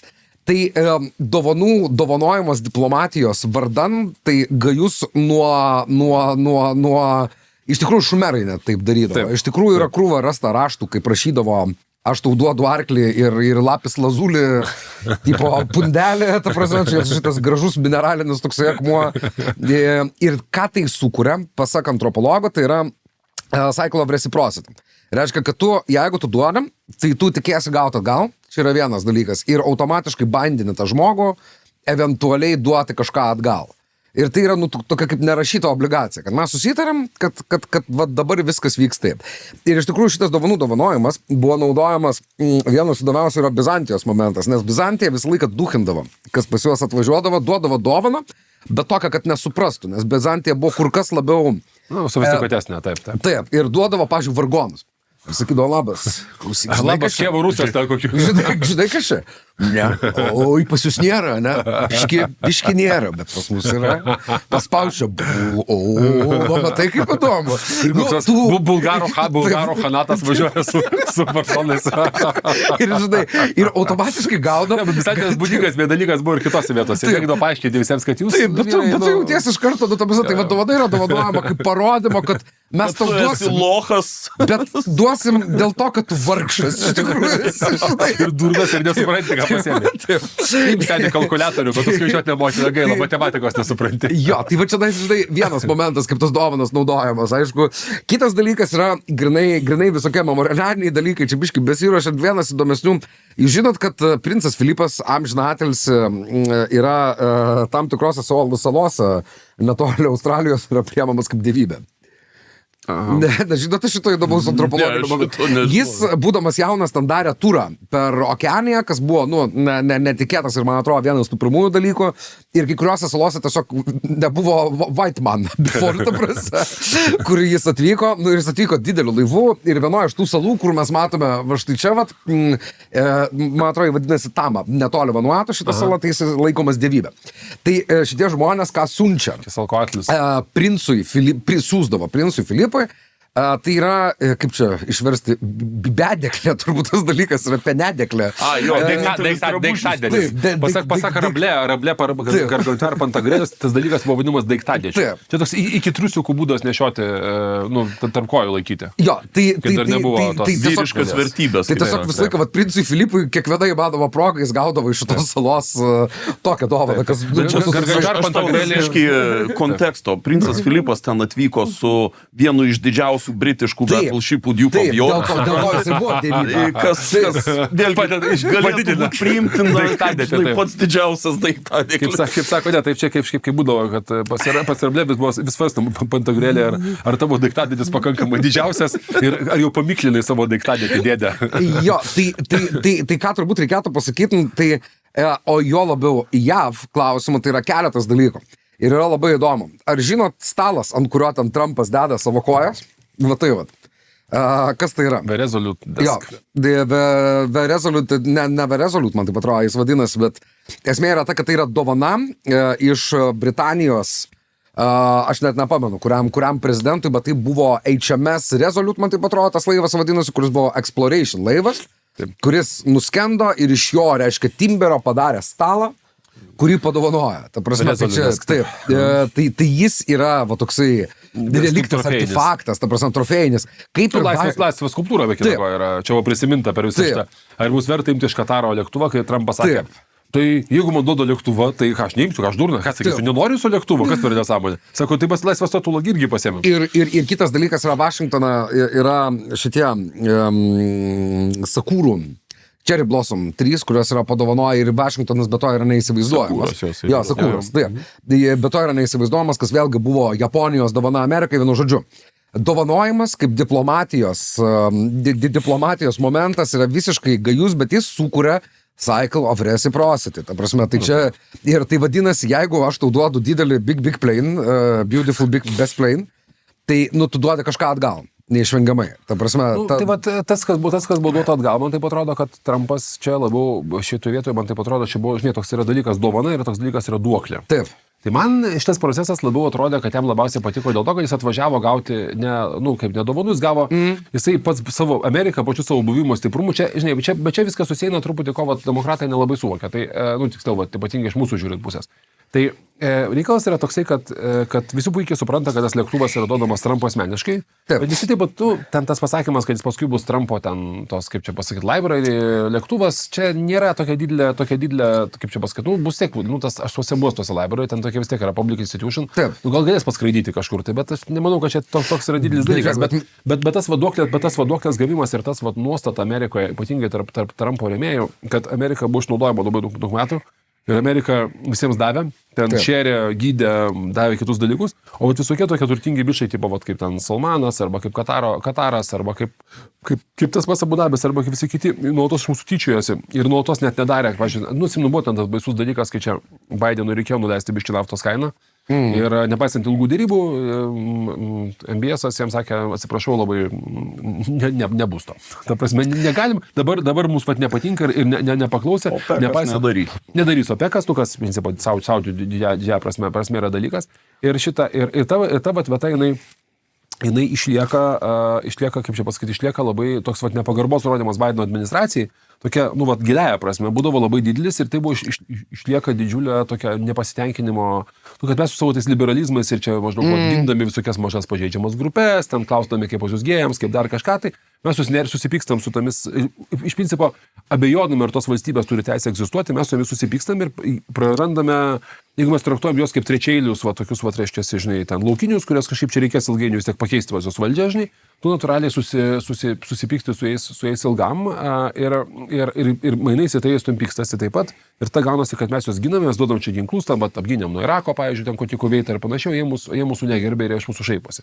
Ir dėl tos priežasties tie visi lėktuvai, visi ten tie golfai, laukai ir panašiai yra Amerikoje iš dalies suprantama kaip, tai bent jau dabar jie stengiasi mus mokėti svoločiai, o nesiunčia pas mus savo lėktuvus, kurie krenta nuo dangaus. Jo, tai čia turbūt tą dovanojimo šitą momentą, kad tai bet kokiu atveju vienas mano, čia taip irgi gal biški detūras, bet grįžtant į Kinijos truputėlį temą.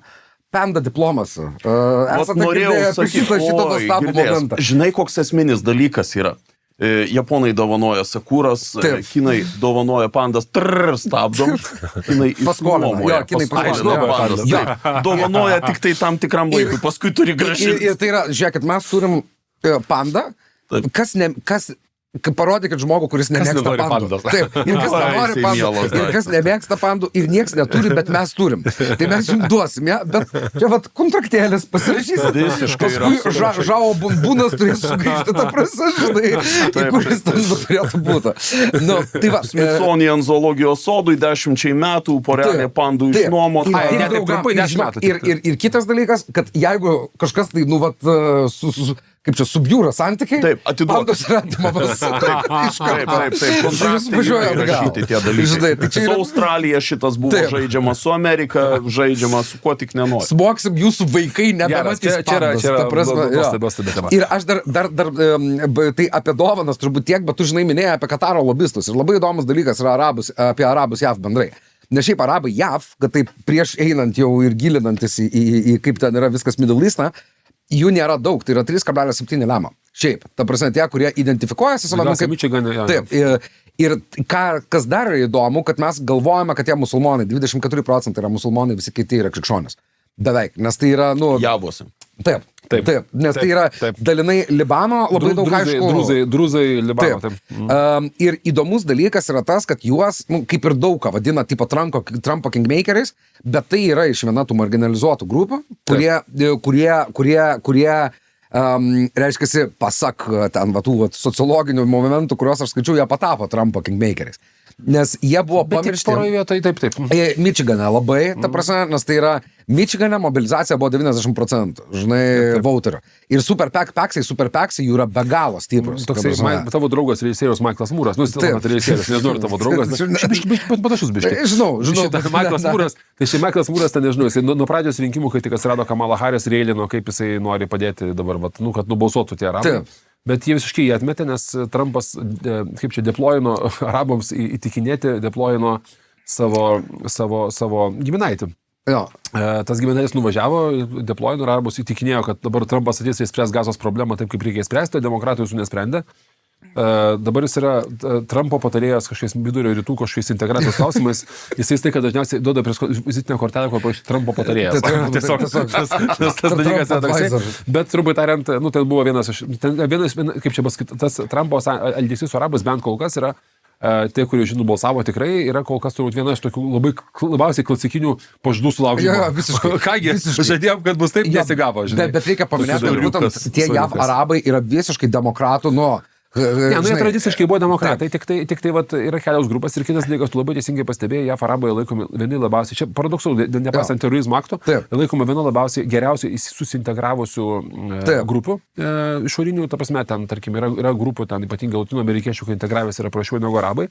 Ir kitas dalykas, tai priežastis yra ta, kad į Ameriką buvo noriai įsileidžiami žmonės, kurie turi krikščionį ar panašią religiją. Taip. Ir Sirijos atžvilgių, kitais dalykais amerikiečiai nemėgo musulmonų, tie pasimdavo labiau ten, vat... Nes tai yra predominantai, tie 3,7 milijonai predominantai middle classes, tai reikia paminėti. Tai nėra ir reiškia... Reikia prisiminti, kad va štai, pavyzdžiui, Steve Jobsas, jo tėtis ilgi arabas buvo. Taip.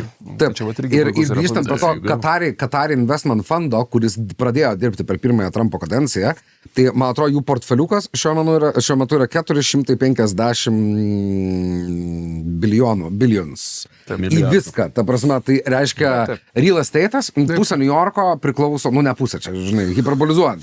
Bet jie kiša pinigus į viską, jie perka Foxą, labai daug medijos savo, neįtikėtina kiek medijos savo. Taip. Tai jie po tos vat karo, po to blokados, kai Saudžiai buvo užblokavę Katarą, suprato, kad jie negali turėti Amerikos savo pusėje. Taip. Ir jie ėmėsi daryti viską absoliučiai, kas yra įmanoma, kaip čia paskidėdami savo kiaušinius Ameriką labai labai stipriai. Taip. Kataras tiesa Europoje irgi ten truputėlį painvestavęs yra, bet principams Europą neįdomi yra, jie rūpinasi, būdami tarp Saudo Arabijos, Irano ir apskritai per Įlankoje, jie labiausiai rūpinasi savo saugumu. Bet iš to progą paėsim prie truputėlį geografijos. Taip. Pradėkim nuo visos Įlankos reikalų. Tai turim Saudo Arabiją, tai čia yra Big Daddy visos šitos kompanijos.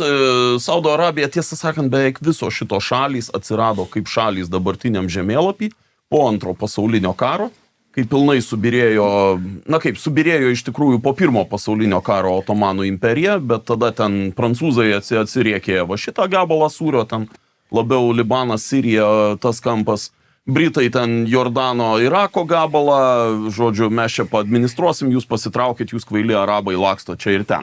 Bet reikia turėti omeny, kad ypatingai arabai, kurie buvo monarchinė struktūra, nepaisant to, kad gentinė, bet jie monarchiją turėjo ir labai nuo seniai įsigaliojusią, jie labai gerai sutarė su Britais. Ir tiesiog liko labai nusivylę, kai po pirmo pasaulinio būtent jiem neleido normaliai daryti savų struktūrų, bet vis tiek tenai po kaldra muštynės vyko kaip turi būti, ištrėmimai, kautynės, taip toliau. Galų gale Saudi something or other, jo vardas Saudi buvo. Buvo tas, kuris suvienijo Saudo Arabiją dabartiniai struktūroj. Bet buvo keletas atplaišėlių, tokių kaip Kataras ir Kuveitas, kuriuos iš tikrųjų Saudo Arabija savo pirštus tiesė gana ilgai. Buvo tiesiog dinastija kitokia ir tiek. Antras didysis žaidėjas, kuris yra Jungtiniai Arabų Emiratai, ir čia yra iš viso fenomenalus dalykas, tai yra monarchijų federacija. Techniškai ten yra 7 emirai, kurie yra tolygus karaliui lygių ir yra absoliutus monarchai. Realistiškai vienas turi visus pinigus. Taip. Abu Dabio, taip. Taip. Ir aišku, ten Dubajus su Abu Dabiu ten konkuruoja. Ne, ten konkurencija pasibaigė per šios teisės sutartį regioną, gerai pažįstu, tai konkurencija iš esmės ir tikroji konkurencija pasibaigė. Abu Dabis pirmas buvo miestas, kuris... Dubajus turi mažiausiai naftos iš visų 7 karalystėlių. Ir Dubajus buvo pirmasis, kuris buvo, visų pirma, tai buvo vieta, kur plaukdavo kontrabandininkai iš Persijos, čia matai Persija kitoje pusėje yra, Iranas yra. Tai ten pradėjau raninti visokius ten uosto, pasilinksminimo namus ir panašius dalykus, vėliau tas savo biznį plėtėsi, tada pradėjau statyti pirmus dangoraižius tenais, bet visas tikslas buvo, kad galėtum daryti maždaug tą patį, ką daro kontrabandistai, atvažiuoti, leisti pinigus, nebūti mokesčių, kažkaip tai sėdėti ir panašiai. Tada, kai žlugo Tarybų sąjunga, ten pradėjo hostinti labai daug rusiškų pinigų ir dabar, pažiūrėkite, ten labai yra didžiulis kiekas, žvėriški kiek rusiškų pinigų. Tada jie susikūrė pirmieji sugalvojo kurti tas avialinijas, kurios atitemptų visus turistus ir pinigus tenais. Ir Dubajus iš esmės nuostabiai klestėjo, kol netėjo ekonominė krizė. Ir Dubajui reikėjo bėlautinti. Ir bėlautinti pinigus yra vienintelis kraštas, tai yra Abu Dabis. Tai, pavyzdžiui, sakysim, dėl to būtent didžiausias pastatė, didžiausias tas Burj Khalifa? Tai jis vadinasi Burj Khalifa. Jis turėjo nesivadinti Burj Khalifa. Burj Khalifas buvo vadintas garbiai bičio, kuris išpirko. Tiesiog bėlautino. Tai yra Abu Dabis išbėlautino. Tai toje vietoje ten gali biškai pasimušti ir turėti dalykų, bet iš principo faktas yra tas, kad Abu Dabis yra žymiai didesnis, Abu Dabis yra griežtesnis, Abu Dabis ten, biškai daugiau dalykų. Būtent turistų srautais jie smarkiai. Jo, nes turistų srautais taip, bet iš principo ten yra Vilnių net padarė, bet iš principo faktas yra tas, kad Arabų Emiratuose tas Dubajus yra, vadinkim, tokia sostinė turizmo, o Abu Dabis yra tokia labiau, tai kaip čia pasakyti, verslo pramonės, mokslo ten pridarė ir panašiai. Taip. Bet kuriuo atveju, tai yra antra didžiausia ekonomika visam tam regione. Įlankos kooperatyvų galima pavadinti. Gulf Cooperation Council, GCC vadinasi, bet man atrodo lietuviškai kooperatyvas labai geras. Taip, labai tiksliai apibūdina, kas tai vyksta. Į tą kooperatyvą įeina dar 3 maži broliukai, vienas ant tiek mažas, kad nesimato, Bahreinas, tenai šalia Kataro, toksai snargliukas žalias 5 pikselių dydžio, Kuveitas, apie kurį mes be abejo žinom, nes kai mūsų laisvybė prasidėjo, buvo audra dykumoj, buvo ten filmai, buvo... Irakas įsprendė, kad jam naftos irgi biškai reikėtų daugiau. Taip, nemažai daugiau, plus Kuveitas yra išėjimas didesnis į Persijos įlanką. Ir Kataras, kuris iš tiesų buvo saudžių norimas irgi priglausti, bet ten istorija irgi fantastiška, viskas prasidėjo nuo jų pagrindinio miesto, kur buvo ten kalifas šeichas emiras, ten sunku pasakyti, tą miestą nureidino Bahreinas, nuo to laiko jie vieni kitų nekenčia, kaip artimiausi kaimynai ir turėtų ir taip toliau, ir taip toliau.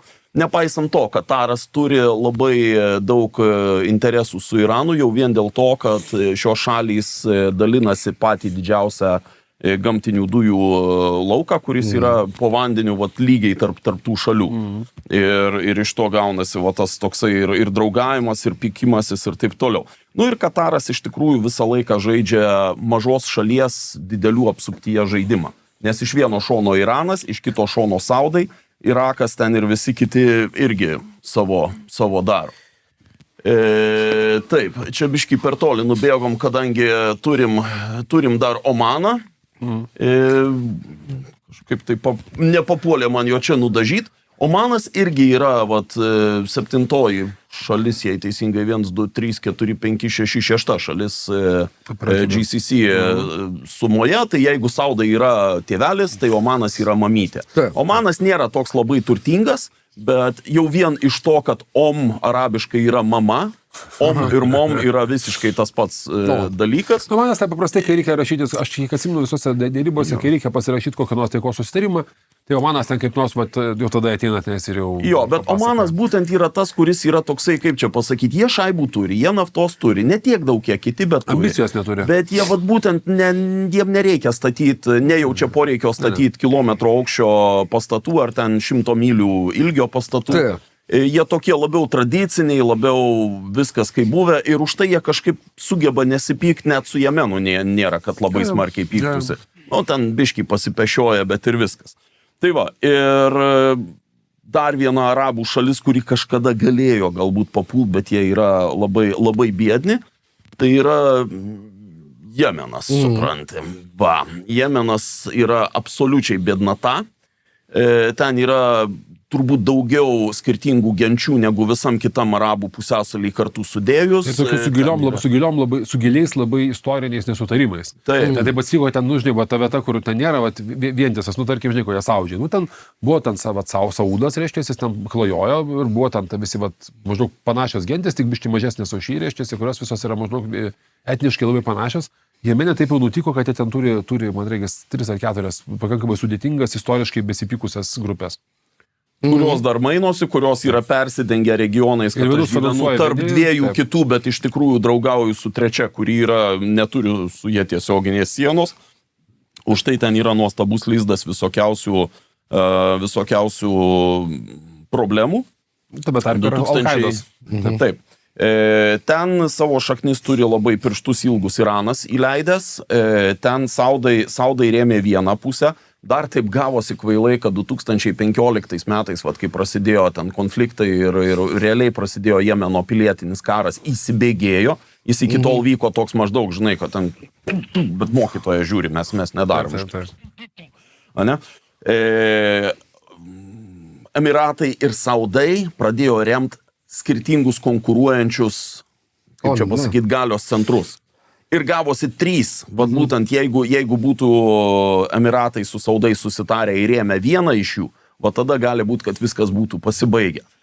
Į šitą paskui ateina ir toksai malonus momentas, kad Jemenas gerai paremtas Irano sugebėjo taip smagiai pabombinti Saudo Arabijos naftos struktūras, kad tie sėdėjo paskui ten juntamą laiko kiekį negalėdami pumpuoti visai, tai be abejo prisidėjo prie Kinijos brokerintos taikos prieš 4 metus, kur dėdė Bidenas nesugebėjo, draugelis Vinipuchas atvarė ir sako, Iranas, ateikit pas mus. Taip. Saudai, ateikit pas mus. Šita taika tai buvo viena, kaip čia pasakyti, vienas didžiausių Amerikos pažeminimų. Tai, ta prasme, čia realiai gali sakyti Bidenas, bet čia iš tikrųjų amerikiečiai visiškai susimovė. Ta prasme, nes Saudo Arabija bombino, Saudo Arabija labai nesėkmingai amerikiečiais ginklais kariavo su Jemenu, labai nesėkmingai kariavo Jemene, turint galvoje didžiulį galios persvarą, nesugebėjo nieko daug padaryti. O štai Kinijos taika sudėrėta buvo vienas didžiausių pralaimėjimų, vienas didžiausių Vinipucho laimėjimų apskritai turbūt šitam regione. Parodė savo jėgą, vėlgi, tiek Saudai, kad jau kalbam apie tai, vienas iš gerų dalykų pamatyti, kas su kuo yra alaininti, yra pasižiūrėti, kokius ginklus perka. Saudai turi kažkiek tai amerikietiškos ginkluotės, iš kurios esminiai 2 momentai yra Patriotai ir Haimarsai. Absoliučiai. Kataras turi labai daug prancūziškos ginkluotės ir amerikietiškus Patriotus ir Haimarsus. Jungtiniai Arabų Emiratai turi prancūziškos, biškį britiškos, nemažai amerikietiškos Patriotus ir Haimarsus. Su Arabų Emiratais, tarp kitko, pirmojoje Trumpo kadencijoje buvo suderinta pirkimas 50 F-35, kas, tarp kitko, davė labai didelę galios persvarą būtent Emiratam lyginant su Saudais ir aplinkiniais. Ne persvara, gal atsvara, nes persvarose tikrai netgi persvara. 50 F-35 paremti gera oro žvalgyba realiai galėjo perimti, kaip čia pasakyti, regioninę oro kontrolę konflikto atveju. Bet jie jų negavo. Nes atėjo Bidenas ir buvo uždėtas stabdžiai, supranti, kad pas Emiratus ten tas negerai, anas negerai, jūs čia šitą... Suprama, žinai, Emiratai yra šalis, kurie visi... Emiratai yra tas, toksai, žinai, būdavo Tortuga, toksai kapitono Blado operatos knygose, kur vieta, kur visi laisvai gali gerti ir dalintis dalykais, tai Dubajaus pagrindinis tikslas yra, kad čia pas mus galėtų susitikti visi. Kaip atsimenu, Dubajuje buvo toks anekdotas, kodėl, sakėme, skraidome kodėl tušti lėktuvai Dubajaus Emiratų skraido į Kolumbiją ir į Peru. Sakė, nes tuos pinigus reikia kažkur atsivežti. Ta prasme, tu iš kažkur turi būti pinigai. Mes sako, mes nesiunčiam žmonių, mes turime atsivežti savo pinigus atgal, žinai. Tai čia toks buvo Dubajaus verslo modelis, buvo importuoti pinigus iš visur ir tiesiog leisti pinigams daryti čia, ką tik nori. Jeigu nori pas mus dykumoje statyti, prašom, leidžiam, ne problema, žinai. Tai... Dar vienas įdomus momentas ekonominis. Viena, tai Arabų Emiratuose pačių arabų piliečių yra absoliuti mažuma. Visi kiti yra atvykę darbininkai. Kitas dalykas dar 10% Britų, 10% Arabų, 10 vietinių, 10% Britų, dar apie 20% kitų Arabų šalių, o likusieji Indai ir Pakistaniečiai. Dar šitiegi, ne Filipinai, Malaizija. Truputėlį, bet labai dideliais kiekiais. Ne, ten tikrai ne. Su Indais. Gal tada pasikeitė kažkas. Neseniai žiūrėjau, buvau nustebęs, kad Filipinai, Malaizija, Indonezija, žinai, statybininkų reikia. Pigi darbo jėga tiesiog. Kitas dalykas, GCC buvo pasiruošę jau 2010 metais pasiruošę įsivesti euro atitikmenį. Palauk, Khalid. Halidas. Bet būtent dėl visų šitų piniginių manipulacijų, žinai, kaip tam senam anekdote, kur iš Odesos 3 odesitai Liova, Moiša ir Chaimė sugalvojo važiuoti į Prancūziją, žinai, Liova sako, tai davai vyrai pasikeičiam vardus, aš būsiu Louis. Moiša sako, gerai, aš būsiu Mui, o Chaimė sako, žinot, vyrai, aš nevažiuosiu. Tai šitoj vietoj Arabų Emiratai 10 metais sako, žinot, vyrai, nenoriu aš čia. Paskui dar kažkaip Omanas irgi atšalo kojas šito atžvilgiu, tai žodžiu dabar ant ilgo piršto kabo tas. Gerai, klausyk, tai gal einam tada prie šitos, prie paskutinės savaitės. Dar linksmoji dalis visų kitų aplinkinių džiaugsmelių, kas visam tam regione dirba, daro ir taip toliau, Irakas, Jordanas, Libanas. Gal, žinot ką, dar galim, labai yra smagu pasižiūrėti, kas su kuo pykstasi, kas su kuo draugauja. Taip, Saudai pykstasi su Kataru, biškiai draugauja su Kuveitu, nemėgsta Irako, susišneka su Jordanu, pyzdinasi su Jemenu ir be abejo draugauja su Omanu. Jungtiniai Arabų Emiratai yra tokie, žinai, du kiečiausi bičiai ant viso kiemo, žinai, tai jie nesimuša, bet vis taip pasižiūri viens į kitą per petį, ar ne? Kataras atitinkamai didžiausias kaimynas Saudai nedraugai, Bahreinas nedraugai, Arabų Emiratai, ten aišku, daugmaž okei, draugauja su Iranu. Bet jam reikia draugauti su Amerika irgi, tam, kad turėtų atsvarą Saudo Arabijai. Bet dėl to, kad visą laiką vyksta visos dėrybos Irano finansuojamų grupuočių, pavyzdžiui. Taip. Kur derame su Gaza, netinais, kas pamaitina, kas nuo karto Hamasą. Kataras pamaitina, vis dėlto. Visai atsitiktinai. Netyčia, gaunas rado pinigų. Mes palikom pinigus, o jos susirado kažkas. Musulmonų brolija. Kas turi musulmonų brolija? Kataras turi musulmonų brolija. Kas turi Al Jazeera, kuri liberaliausią kanalą? Mes turime. Kataras toks yra veikėjas, kuris stato ne vienos spalvos, bet kur pinigų turi tiek daug, kad kazinojas, kadangi nori biškį laimėti, stato visų įmanomus spalvos. Čia kažkur biškį stato, bet kadangi tikslas yra, kad maždaug kaip čia pasakyti, kad juodas 7. Kažkur norėtų, taip norisi laimėti, kad tiesiog darai visus įmanomas kombinacijas, kad nesvarbu, ta prasme, kadangi šaibų bus, tai jų ir bus. Nes laimėjimą šiandien nėra apie tai, ką mes darome. Dabar dar biškelį pakalbėkim apie Kiniją, būtent ir jos pirštelius. Kinijos didžiausias draugas be abejo yra Iranas, bet būtent su tuo brokerinimu taikos Kinija labai bandė įeiti į arabų tavo pusėsalį. Jie tam tikrą prasme įėjo, nes jie yra vėlgi vienas iš didžiausių energijos pirkėjų ir jie perka, Kinija labai nenori patirti Europos problemų ir neleidžia nei Iranui, nei Rusijai patapti, kaip pasakyti, raktiniais tiekėjais. Taip, jie pasimoka Rusijos irgi. Visą šitą išsiskleidžia, atitinkamai kaip dideli pirkėjai, jie atneša šaibas, jie kai kuriais atvejais gali biški diktuoti, kur to šaibos turės eit, nes tai gali būti dalis dylo. Kinija labai bandė paskutinį pusmetį susiderinti, kad saudų būtent fondai investuotų į Kinijos AI-aus reikalus. Ir šitoj vietoj būtent sakau, kad šitas Trumpo vizitas, vėlgi vizitas, nevadinkim, kad tai yra Trumpo pergalė. Ten yra tiek verslo business to business dalykų įvyksta prieš tai, kad man liežuvis nesiverčia vadinti politiko pergalę. Buvo labai daug kas pastatyta būtent, kad Saudam, Katarui, visam tam regionui atidaro neribojamą čipų pardavimą, bet tas be abejo niekur garsiai nepasakyta, bet 100% turės small printą, kad negali jais naudotis Kinijos įmonės. Ten tas 100% čipų pardavimas yra tokia, vadinkim, tai yra tokia dirbinė pozicija, kurios norėjo visą šitą Hebrą. Niekas jiems to neduos. Prasme, čia net nėra kalbos. Gal kažkada tai ateityje statysim fabriką, tai gal tą fabriką reikės tiekti. Ten yra daug įvairių klausimų, bet niekas nepasakė. Lašinukų padėtų galė. Aš noriu gal pasakyti, tai baigiant apskritai, nebaigiant, bet taip biškai apibendrinant tą visą santykį tame dalyke. Aš kai buvau Dubajuje, aš ten šiek tiek dirbu, tenais yra toks nuostabus prekybos centras. Kuriame prekybos centras, kuris rodo maždaug pavyzdį, kaip saudžiai mato, kaip Arabų Emiratai ir tam tikrą prasme saudai, šiek tiek labiau, bet mato save. Ten yra tas prekybos centras, kuris turi 4 dalis. Viena dalis yra Europa. Aha. Europa tai čia yra Amerika ir Europa, žodžiu. Bet ten dar labai daug yra maurų palikimo, maurų architektūros, Granados, nes maura kaip ir buvo tokia labai įsilavinusi arabų dalis, kurios maurų pralaimėjimas, išvykimas iš grįžimas atgal į Maroką, kai jos išmetė iš Ispanijos, yra matomas kaip toks arabų pasaulio, toks šiek tiek fantominė, praradimas, ar ne, bet nes maurai buvo labai įsilavinę, fainai, ir vat, jie ten, taip sakant, per maurus supranta, kartais arabai per maurus supranta Europą, bet kad nes maurai buvo tokie tiek europietiški tokie.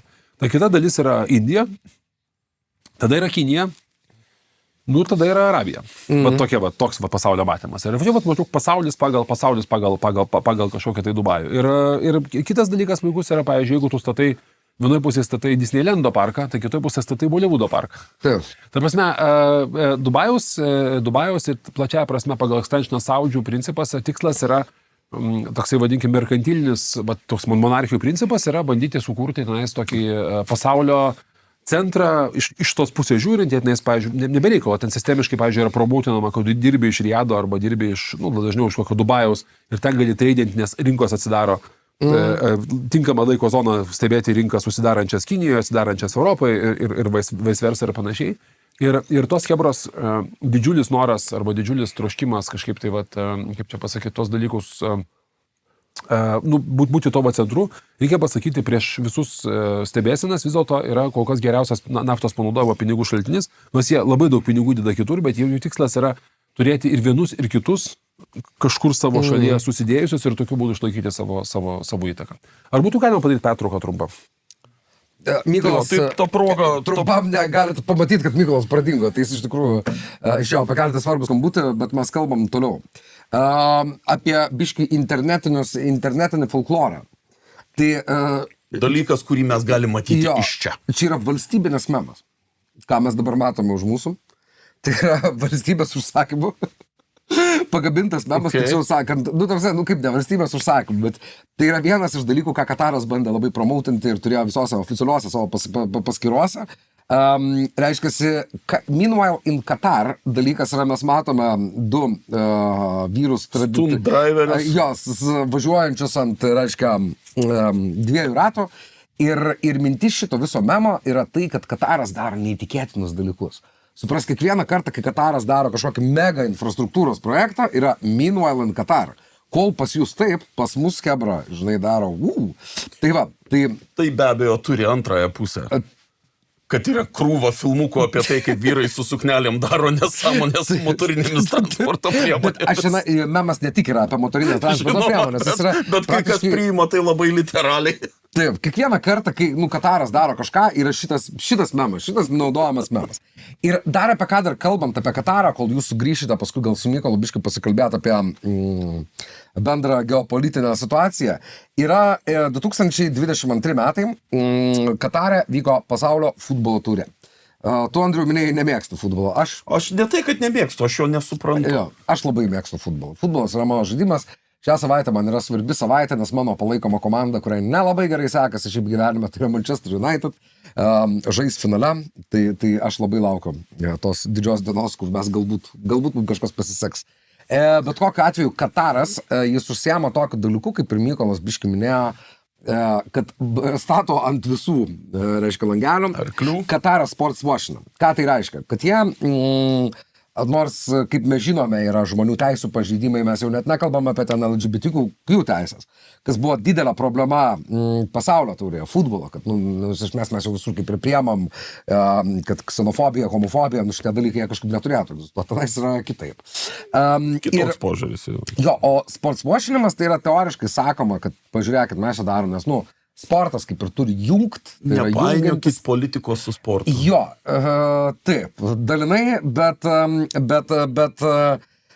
jie tai daro per daug sporto šakų. Tai yra boksas, tai yra futbolas. Futbolas yra žiauriai populiarus Katarėje, šiaip Saudo Arabijoje irgi. Aplamai visose Arabijos šalyse. Ir taip yra dėl to, kad 1940 metais, kai jau naftos didelis productionas prasidėjo, atvažiavo krūva darbuotojų, nekvalifikuoto darbo specialisto, o futbolas yra visgi tarptautinė kalba. Jo, ne tik tarptautinė kalba, bet tai yra, kaip ir visur buvo, tai prasidėjo nuo lower klaso žaidimo, iš esmės, kad tai yra paprastas dalykas, kuriam tau daug nereikia.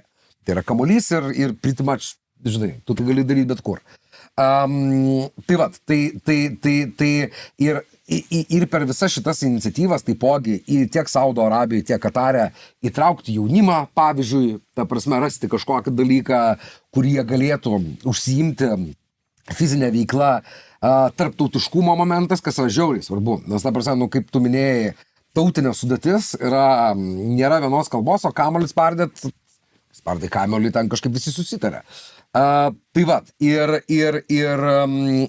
futbolas yra be galo populiarus, yra futbolo lygos, kurios samdo, ten žaidžia Cristiano Ronaldo, įvairių žaidėjų, kurie jau taip. Į savo karjeros zenitą, bet jiem yra mokami, ta prasme, neįsivaizduojami pinigai. Taip, ir čia yra viena iš dalių, kas irgi atvedė prie to sporto overpėjaus aukščiausiam lygyje ir Europoje, ir Amerikoje. Taip, ir kartu Kataras turi, pavyzdžiui, Paris Saint-Germain, tai yra vienas iš klubų, kuris yra Prancūzijos čempionas ir šiuo metu vėlgi kovos čempionų lygos. Bet čia žiūrėk, ką reikia pabrėžti, kad Kataras, ten Jungtiniai Arabų Emiratai yra nacionalinis futbolas, bet jie kaip savininkai yra didžiulės dalies įvairių klubų Europoje. Taip, ir čia ne tik futbolas, dažniausiai tie klubai veikia, kaip jie speninasi į įvairiausią sporto šakas, nuo dviračių sporto iki tenisininkų, pavyzdžiui, tenisininkų sponsorshipą, žinai, tiesioginę. Ir tai yra dalykas, kuris eina, praktiškai per visą sportą, ten yra įkišti nagai ir dabar jau tai yra pradėta riboti, dalinai šitas dalykas, žinai, kad negali tas pats, pavyzdžiui, Qatar Investment Fundas auninti 5 klubų 5 skirtingose lygose, nes jie tada pradeda žaidėjais prekiauti vieni tarp kitų labai... Žaisti kažką tenai. Šitom, ta prasme, lengvatinėmis sąlygomis ir taip toliau. Tai va, bet grįžtam prie pasaulio futbolo taurės. Dalykas yra tas, kad kritikos buvo labai daug, kaip FIFA, aišku, yra žymiai korupcinė struktūra, ta prasme, viena tokia... Labai sąžininga organizacija, mes labai tikim. Taip. Tik neįsileidžia jokių tikrintojų, nes mes turim tikėti. Tai va, ir kritikos buvo be galo daug, bet iš ko visi juokiasi, tai jeigu ten nujungtum tą slaidą, kur buvo tie mimsai, tai reiškia, čia yra laivas, šito dalyko vardas yra, ir tai yra maskotas, žinai, ir kaip ir dažnai būna įvaizdžio kūrimo kompanijose, Kataras investavo labai daug pinigų, pasamlė kažkokią reklamos komunikacijos agentūrą, už tą neįtikėtiną, ten kiek, babka, ten something 20 million, ta prasme, žinai, ir jie sukūrė šitą dalyką. Kuris yra toks... Jis vaiduoklis Kasparas skaidanti antklodė, nežinau, tai buvo irgi toks pajokos šaltinis, kaip Kataras tiesiog eilinė, kaip ir visur, deda visus pinigus ir sakė, padarykit, kad būtų gerai. Patį geriausią. O gavo rankšluostį. Taip, ir kažkaip tada kaip ir nepasakysi, žinai, turbūt, kad o žinai, kad aplamai arabus įžeidžiamuoju būdu vadina rankšluostagalviais. Taip, tavalhėtis, taip, yra šitas negražus pavadinimas. Tai kažką man čia primena. Iš manęs tiek aš turiu bėgti. Tai, žodžiu, pas mus vyksta teleportacijos toliau, Jonas dingo, Mykolas atsirado.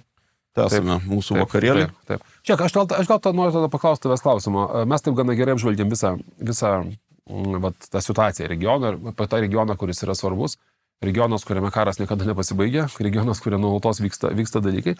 Bet paradoksalu, kad Trumpo politika, kuri tokia vadinkime yra, nežinau, toksai, sakyčiau, imperinė politika, šiek tiek priminanti kokią nors imperinę, nežinau, Britanijos politiką, kokiam nors, nežinau, Afganistane arba kitur, politika, pagal kurią bendravimo su stipriais, su jais yra kalbamasi, iš stiprių yra įmamos duoklės visokios, aš sakau, dovanos duoklės turbūt, čia turbūt yra, kaip čia pasakyti, nėra labai... Interpretacijos klausimas, įmamos duoklės, tuo pat metu ta politika, jinai, tarkim taip, žinai, paradoksas yra, kad Abraomo akordai buvo toksai sėkmingas politikos žingsnis, kad iš esmės vienas iš pagrindinių priežasčių, dėl kurių Hamasas padarė tą beprotišką žiaurų išpuolį prieš Izraelį, buvo, ir jie patys to neslėpė, buvo pasakymas, kad mes nenorime, kad visi mus pamirštų.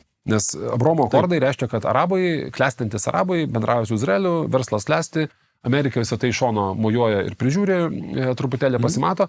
Ir iš principo Izraelis išlieto, ypatingai prie Netanjahu valdžios, išlieto spaudžia toliau Gazą ir vakarinį krantą, po truputėlį toliau asimiliuodami ir taip naikindami.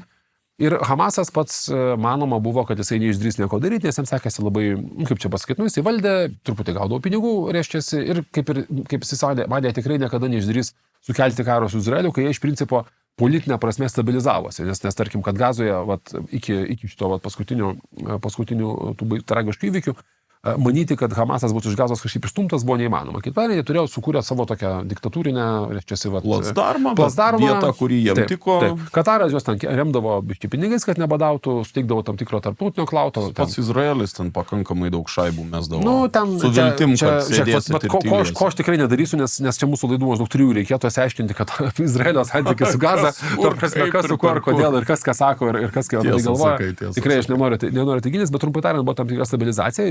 Viena iš priežasčių, ką Hamasas darė, buvo tai, kad jie jautė, kad dar šiek tiek laiko ir ta visa taika ir ramybė, jinai gali panaikinti apskritai, kaip čia pasakyti, raison d'être, egzistavimo prasme, Hamaso egzistavimo prasme, kadangi visi arabai aplinkui tarsi ir sutinka, kad žiūrėk, Egiptas nori taikos, čia dabar Jungtiniai Arabų Emyratai nori taikos, Kataras nori, visi po truputėlį pradeda sutikti su to, kad Izraelis turi egzistuoti ir pats Hamaso tikslas, panaikinti Izraelį, kas buvo organizacijos tikslas nuo pat jos įsikūrimo metų, jis tampa nebepalaikomas didžiosios aplinkinių valstybių dalies, tu nebegali gauti taip lengvai pinigų iš Saudžių vahabitų, kurie ten irgi prie MBS gerai yra prispausti, tu nebegali gauti daug rekrūtų Egipte, nes bendroje situacijoje jausmas yra, kad tie dalykai turi būti ir jie imasi karo, tikėdamėsi provokuoti atsaką, aišku, niekas nesitikėjo, kad atsakas bus toksai, kaip jisai buvo, bandydami tai padaryti. Dabar praeina nuo įsiveržimo porą metų, kaip čia pasakyti, Palestina yra nuožmiai, ten visi daužo palestiniečiai, nuožmiai naikinami, daužomi,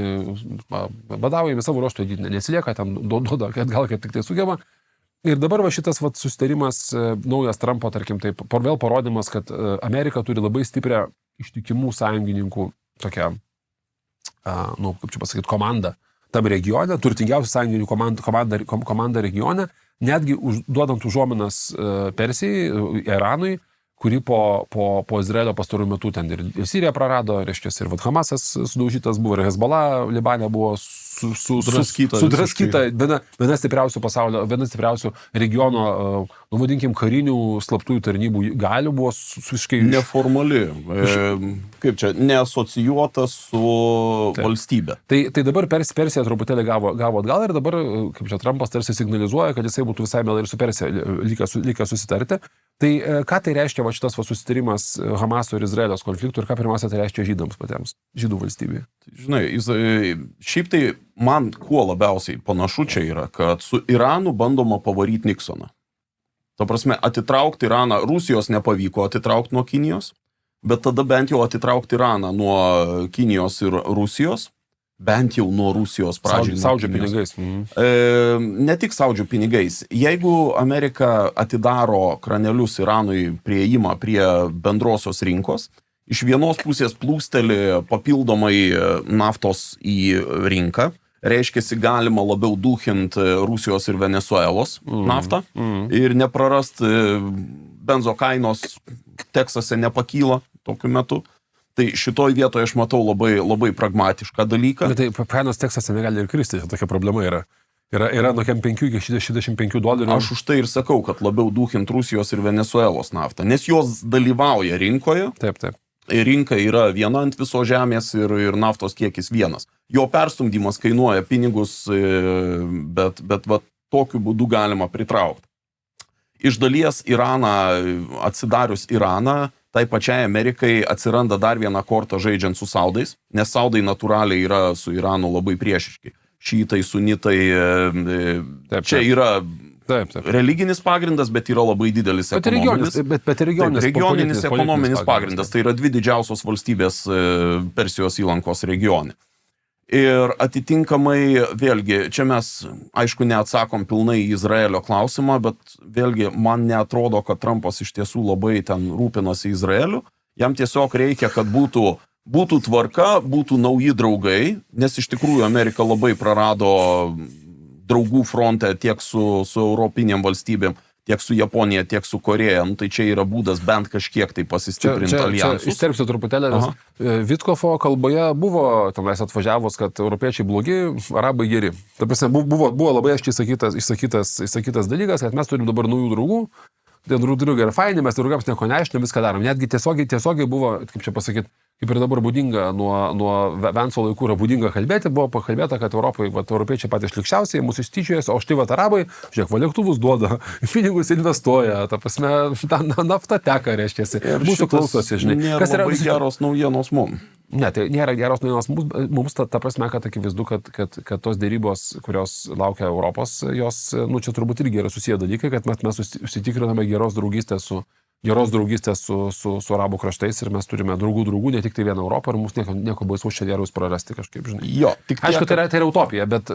faktas yra toksai, kad apie tai galvoja dabartinė Trumpo aplinka, tai tas, aišku, kelia daug tokio susirūpinimo. Iš kitos pusės vėlgi, kaip minėjau, geras būdas yra matyti, iš kur ateina šoviniai. Nes turi patriotus, vėlgi, jeigu tu jam neturi raketų, taip, jau yra problema. Čia yra vienas iš dalykų, dėl ko saudai taip supyko ant Bideno, nes Bidenas nepardavė jam 500 patrioto raketų, kai jie jau turėjo kompleksus ir jie turėjo bėdų būtent atsimušinėti. Jie iš dalies dėl to kaltino Ameriką, kad per mažai davė, kad negali atsimušti. Taip. Bet šitoj vietoj vėlgi prancūzai ir britai turi labai ilgus pirštus įkišę į dykumą. Aišku. Ir aš nemanau, kad finale arabiškos kultūros, kurios tarp kitko visai dievina tas monarchinės ir prabangesnės Europos dalis, kad jie taip savo ims ir atsisakys. Ir Kinija. Trečias žaidėjas Kinija. Vis tik tai yra 3 poliai. Arabams yra 3 poliai didieji. Yra Europa, Amerika, Kinija. 3 didžiausiai vartojantys dalykai. Indija dar kažkiek tai. Bet su Indija kažkaip šitoj vietoj nelabai groja. Indija nekelia sąlygų. Bent kol kas. Jie tiesiog perka ir viskas. Bet su Kinija, man atrodo, yra tai, kad Kinija dabar pralošė, bet nepralošė galutinai dar. Dar klausimas, kokie bus grįžtamieji. Nes Kinija labai bandė visiems arabam parduoti ginklų, nieko nenupirko, išskyrus dronus. Dronus nupirko ir, tiesą sakant, manęs tai nestebina, bet man atrodo, kad tai buvo daugiau, kaip čia pasakyti... Kažką pirkti reikia. Jo, kažkur reikia tuos pinigus uždirbamus išleisti. Toksai, manau, balansas šiuo metu dėliojasi. Šiaip tai kalbant apie tos pinigus, ypatingai dabar ir dirbtinės technologijas, mane kartais truputėlį gazdina, žinai, kuria prasme gazdina. Čia, žinai, čia yra tas, kaip čia pasakyti, rusiškų pinigų sklidimo po pasaulį, naftos pinigų sklidimo po pasaulį istorija, kurią kažkada yra šitas Pelevinas aprašęs, kaip sakė, rusų nafta yra labai sėringa ir ją galima perdirbti tik specifinėse gamyklose, visur jos neperdirbsi. Taip, reikia. Sakė, tai lygiai taip pat sako Pelevinas rašė savo knygą, rusiški pinigai irgi labai sėringi yra, nes labai arti pragaro. Ir dėl to jie labai yra sėringi pinigai. Ir tie sėringi pinigai, kur bebūtų, visą laiką pajausi, kad tas yra vis tiek reiškiasi kažkur tai įsijaučiasi.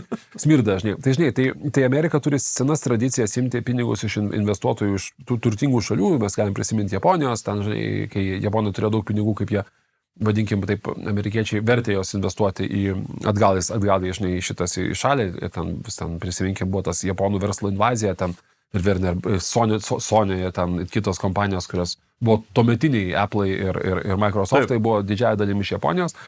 Tas dalykas matėsi, bet dabar tas saudžių, vadinkim, tas turimas planas, kai jie visus pinigus dedasi kažkokį kapšą ir tą kapšą vadina kokiu nors Sovereign Wealth fondu. Ir tas Sovereign Wealth fondas, jisai investuojamas yra masiškai į hedge fondus kompanijos, kurios turi mega įtaką, nes turi labai didžiulį kiekį pinigų.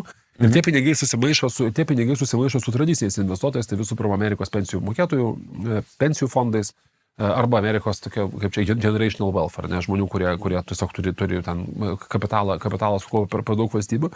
Ir faktas yra toksai, kad, pavyzdžiui, Silicijos slėnyje, va čia, tarkim, labai geras pavyzdys buvo, pavyzdžiui, kaip Markus Andresenas, dabar, aišku, Trumpo rėmėjas, bet tuo metu dar labai progresyvus liberus investuotojas, vienas iš, vėlgi, investicijų tokių gurų ir tokių didžiausių vardų Silicijos slėnyje, puikiai važiavo savo į Saudo Arabiją kitą mėnesį po Kašogo nužudymo, kai jis sukrėtė visą pasaulį, kad Washington Post bendradarbis yra sukapojamas dar prie Turkijoje, ta prasme, ten visai eilė pažeista labai daug tabų, kuriais MBS parodė savo rėmėjams, parodė savo priešams, ką jisai gali jiems padaryti, kad visiškai nusispjauti yra, kas vyksta. Ir vyksta kažkokia investicijų konferencija eilinė Saudo Arabija ir vis tiek suvažiuoja visas Silicijos slėnio dalis, dėl to, kad Silicijos slėniams dabartinėje AI eroje reikia pinigų, labai daug pinigų, tas investicijų ratas ir AI kaip verslo potencialas ir jų augimo greitis yra neprastai didžiulis. Ir tam, kad tarkim, tu galėtum patenkinti tą troškulį, kurį turi, pavyzdžiui, ChatGPT, OpenAI turi, pavyzdžiui, pinigams, arba turi Anthropicas pinigams, arba turi ten dar kokią 10-15 aukšto lygio startupų, kur, žinai, tos kainos, tų investicijų arba valuationų kainos prasideda nuo, nežinau, nuo ten 7 milijardų, žinai. O pavyzdžiui, skaisim, Muskas pasiekė 20 milijardų valuationą, iš esmės dar neturėdamas jokios komercinės operacijos, tik turėdamas kažkokį galingą sprendimą ir galingą dalyką per pakankamai trumpą laiko tarpą, tiek pinigų, tiek užteko nusipirkti, kaip čia pagimdyti pačiam, Twitteris pagimdė Groką, tada Grokas nusipirko Twitterį. Tai čia toks vat, dalykas, apie kurį mes kalbėjome anksčiau. Bet tas visas dalykas, bet tie visi pinigai, jeigu pasižiūrėsi, jie žinai, pinigų tam tikras ratas, aišku, pinigų laisvo ratas yra pakankamai didelis, bet tų pinigų pasaulyje yra pakankamai ribotas skaičius. Ir turbūt vienintelė vieta, be kurios negalima įsivaizduoti jokio dabar venčurinio fondo arba investicijos didesnės, yra, kad kažkur tai yra arba Kataro, arba Saudžių, retesniais atvejais Emiratų, daug retesniais atvejais Emiratų, bet vis pro Kataro Saudžių.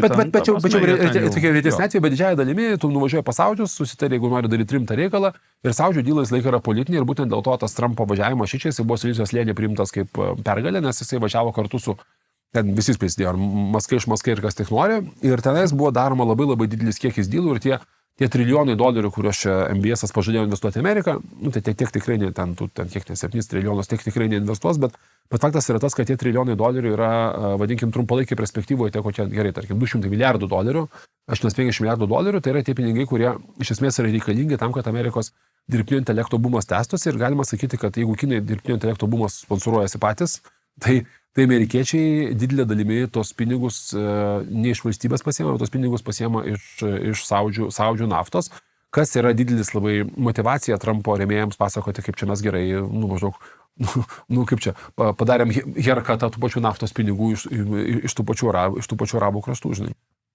Jo, mane tik tai domina, kaip paskui išsidėlios nuosavybės teisės ir panašiai. Bet kiek tas įrengumas pradės paveikti kitus dalykus, nes jeigu tu esi su Saudžių pinigais, Saudžių pinigų sumeti krūvą su, ten, tarkim, nežinau, Minnesotos mokytojų ir ten kokio nors, nežinau, Kalifornijos viešojo sektoriaus darbuotojų pinigais į vieną krūvą. Pensiniais fondais sumeti į tai vieną krūvą, į tai investuoja kokio nors ChatGPT, kokios pasiekmes iš to gali būti ir kokios integracijos pinigų. Jos yra labai didelės. Mes esam kalbėję apie tai, kad Amerikos interesai Europoje yra tokie didžiuliai, kad kalbėti apie kažkokią Amerikos metimą Europos arba ten atsisakymą arba leidimą kariauti Europoje yra labai sunkiai manomas, nes integracija yra per daug didelė, bet reikia pasakyti, kad dabar ta Saudžių pinigų investicijų struktūra dar matosi, kad Saudžiai ir arabai plačiaja prasme yra pasirinkę daryti tą pačią integraciją su Amerika, ir bus labai įdomu pažiūrėti. Pavyzdžiui, sakysim, tarkim, žydai jau dabar yra žiauriai siūtę, nes visi daugiausiai visokie ten artimų rytų centrai ir visokie ten, tarkim, tie visi, kurie paskui puolė ginti Palestiną, ne visi, bet didelė dalim, jie yra labai dažnai gausiai sponsoruojami iš Kataro, iš Bahreino, kartais iš Omano, rečiau iš Saudžių ir Jungtinių Arabų Emiratų, bet faktas yra toksai, kad tos visos studijos, antikolonijinės ir panašiai, visą tai yra vis dėlto labai aiškiai susijęs su politinė šitos veikla ir jų įtaka plačiaja prasme Amerikoje didėja. Ir didelė dalim ta antisemitizmo banga, kuri kilusi buvo Amerikoje, dėl kurios žydai labai sunerime, dėl kurios beje iš dalies ir Trumpas gavo tokį didelį žydų bendruomenės palaikymą Amerikoje prieš tuos rinkimus. Ir šiaip, susipriešinimas su pasipriešinimo vokizmo idėjom, tarp kitko, irgi labai smarkiai pakėlė tas antisemitizmas, nes tas labai kirto ankstyvosioms vertybėms. Matai, ta senoji koalicija, kaip čia pasakyti, kova prieš antisemitizmą ir kova prieš vadinkim taip, milijardierius labai dažnai būdavo susijusi. Ta prasme, tai buvo, kaip čia pasakyti, tai buvo tokios antisemitizmo, kova su antisemitizmu ilgą laiką buvo globalinės kairės arkliukas. Dalis, ar ne? Tiesiog tai buvo koalicijos dalis, ar ne? Tai buvo koalicijos dalis, pasipriešinimas fašizmui, dešiniesiams ir panašiai. Tas dalykas pradėjo labai stipriai kisti jau turbūt prieš 20 metų. Prisiminkim, buvo ponas Korbinas toks išrinktas, aiškiai, toksai kairysis Anglijoje, buvo tapo Anglijos premjeru.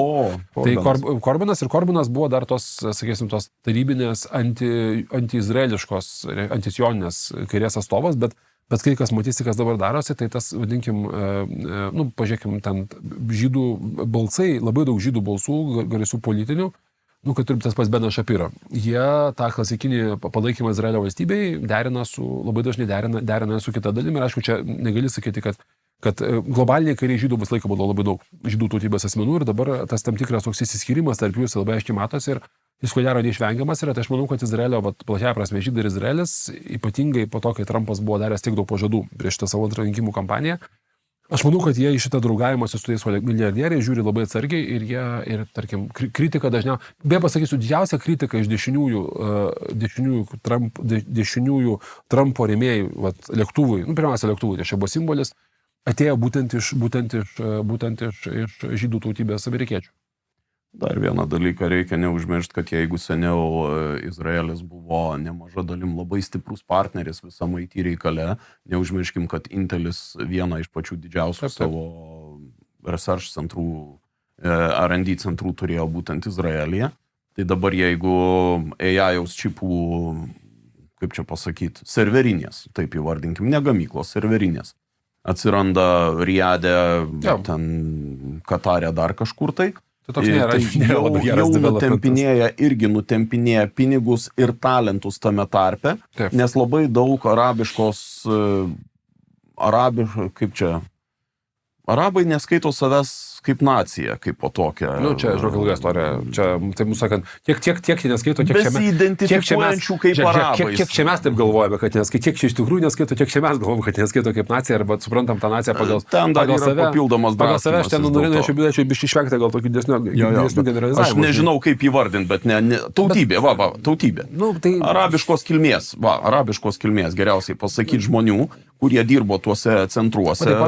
Panarabistinės idėjos irgi jos visą laiką buvo ir egzistuoja, ta prasme, ir musulmonų brolyje panarabizmo pasiekmes irgi yra, prisiminkim visokius Sadatos, Egipto ir kitus. Ir Egipto seną svajonę suvienyti visas arabų kraštus. Kaip karalius griuvo žemyn būtent dėl to, kad... Bet aš turiu omeny paprastesnį dalyką. Tiesiog arabų kilmės specialistai, kurie būtent daug metų dirbo Izraelyje, jie ganėtinai lengvai gali reemigruoti Saudus į tas šalis, nes jiem niekas ten labai netrukdo. Beiški ten susitepę šalia Izraelio buvo, bet už tai jie yra tie, kurie nutekėt gali labai smarkiai. Kitas dalykas, čia kalbant apskritai apie Izraelio dalyką, faktas toksai, kad Izraelis pastaruoju metu labai aiškiai specializavosi kibersaugumo srityje. Čia prisiminkim visi ten tie garsieji Zero One Hacko Hebra, dažniausiai būna Izraelio kompanijos, kurios be kito ko gana neskrupulingai pardavinėja šnipinėjimo galimybės taip pat ir visam regione. Bet čia galbūt biški labiau nukrypus, bet faktas yra toksai, kad Trumpas šį kartą užėmė kitokią poziciją. Tęstinumas, draugauti su Saudijos tęstinumas yra, bet faktas yra tas, kad Izraelio, kas pašalys Izraelio žiniasklaida ir Izraelio, tarkim, netgi žydų kilmės politikai, Amerikoje šiuo metu yra ganėtinai susijaudinę ir ta kritika draugauti per daug su Kataro ir Saudijos, jis ateina labai didelė dalimi iš žydų bendruomenės Amerikoje, nes tarkim, taip, toks atsidavimas ten, dar jeigu padarys dylą su kažkokia taikos dylą su persais, kas yra akivaizdžiai Vitkofo tikslas. Tai manau, kad situacija gali netgi, kaip čia pasakyti, situacija, ta koalicija pačioje Amerikoje gali būti, tai Trumpui tai nebus labai populiaru. Pinigų visi nori, Silicijos slėnis pinigų nori, bet jeigu pasimsi likusią Amerikos dalį ir ypatingai pasimsi kitus dalykus... Bet jeigu jie sugebės atvesti visą likusią Hebrą prie Abraomo 2. Matai, klausimas yra dabar, kiek to Abraomo 2 dabar kaip tik šiuo konkrečiu metu Netanjahu nori. Matai, Abraomo 2 pasirašymas tuo metu, kai tu naikini Gazą, yra beveik neįmanomas. Ta prasme, tu negali pasirašyti Abraomo 2 protokolų tuo metu, kai vyksta Nazoje, genocido aš to nevadinčiau, bet ten vyksta normalus, tvarkingas, didelis karas, kuriame Netanjahu to karo nestabdo, žinai, nepaisant opozicijos dalies, mažoje erdvėje ir ten vyksta iš esmės, labai sibirus karas, krūvinas, žiaurus, kur abi dvi pusės naudoja visas įmanomas priemonės, tai tokia situacija Abraomo akordų pripažinimas, manau, kad yra neįmanomas. Aš manau, kad Netanjahu po to, kai padarys savo darbus, mielai norėtų, bet panašu, kad Trumpas, bent jau ką kalba ten visokie užkulisė, Trumpas nori, kad Netanjahu konfliktą pabaigtų greičiau. Ir Netanjahu nerodo didelio labai noro, ten kažkaip tai dabar čia padaryti kokią laisvą zoną, ten kur būtų Trump kazino, hotels ir panašiai. Gerai, kolegos, pasikalbėjom truputėlį apie vidaus rytus, lėktuvų būtų gerai gauti ir mums. Ačiū labai Jonai, ačiū labai Jonas, kuris jau, taip sakant, išėjo. Ačiū labai maestro ir ką tada kitą savaitę gal pasižiūrėsim šiek tiek arčiau prie mūsų. Laikinam, sharinam, subscribinam. Palaikinkit, pašėrinkit ir pasuscribinkit. Ačiū Jums labai. Pasakam Jums. Ir sėkmės. Iki.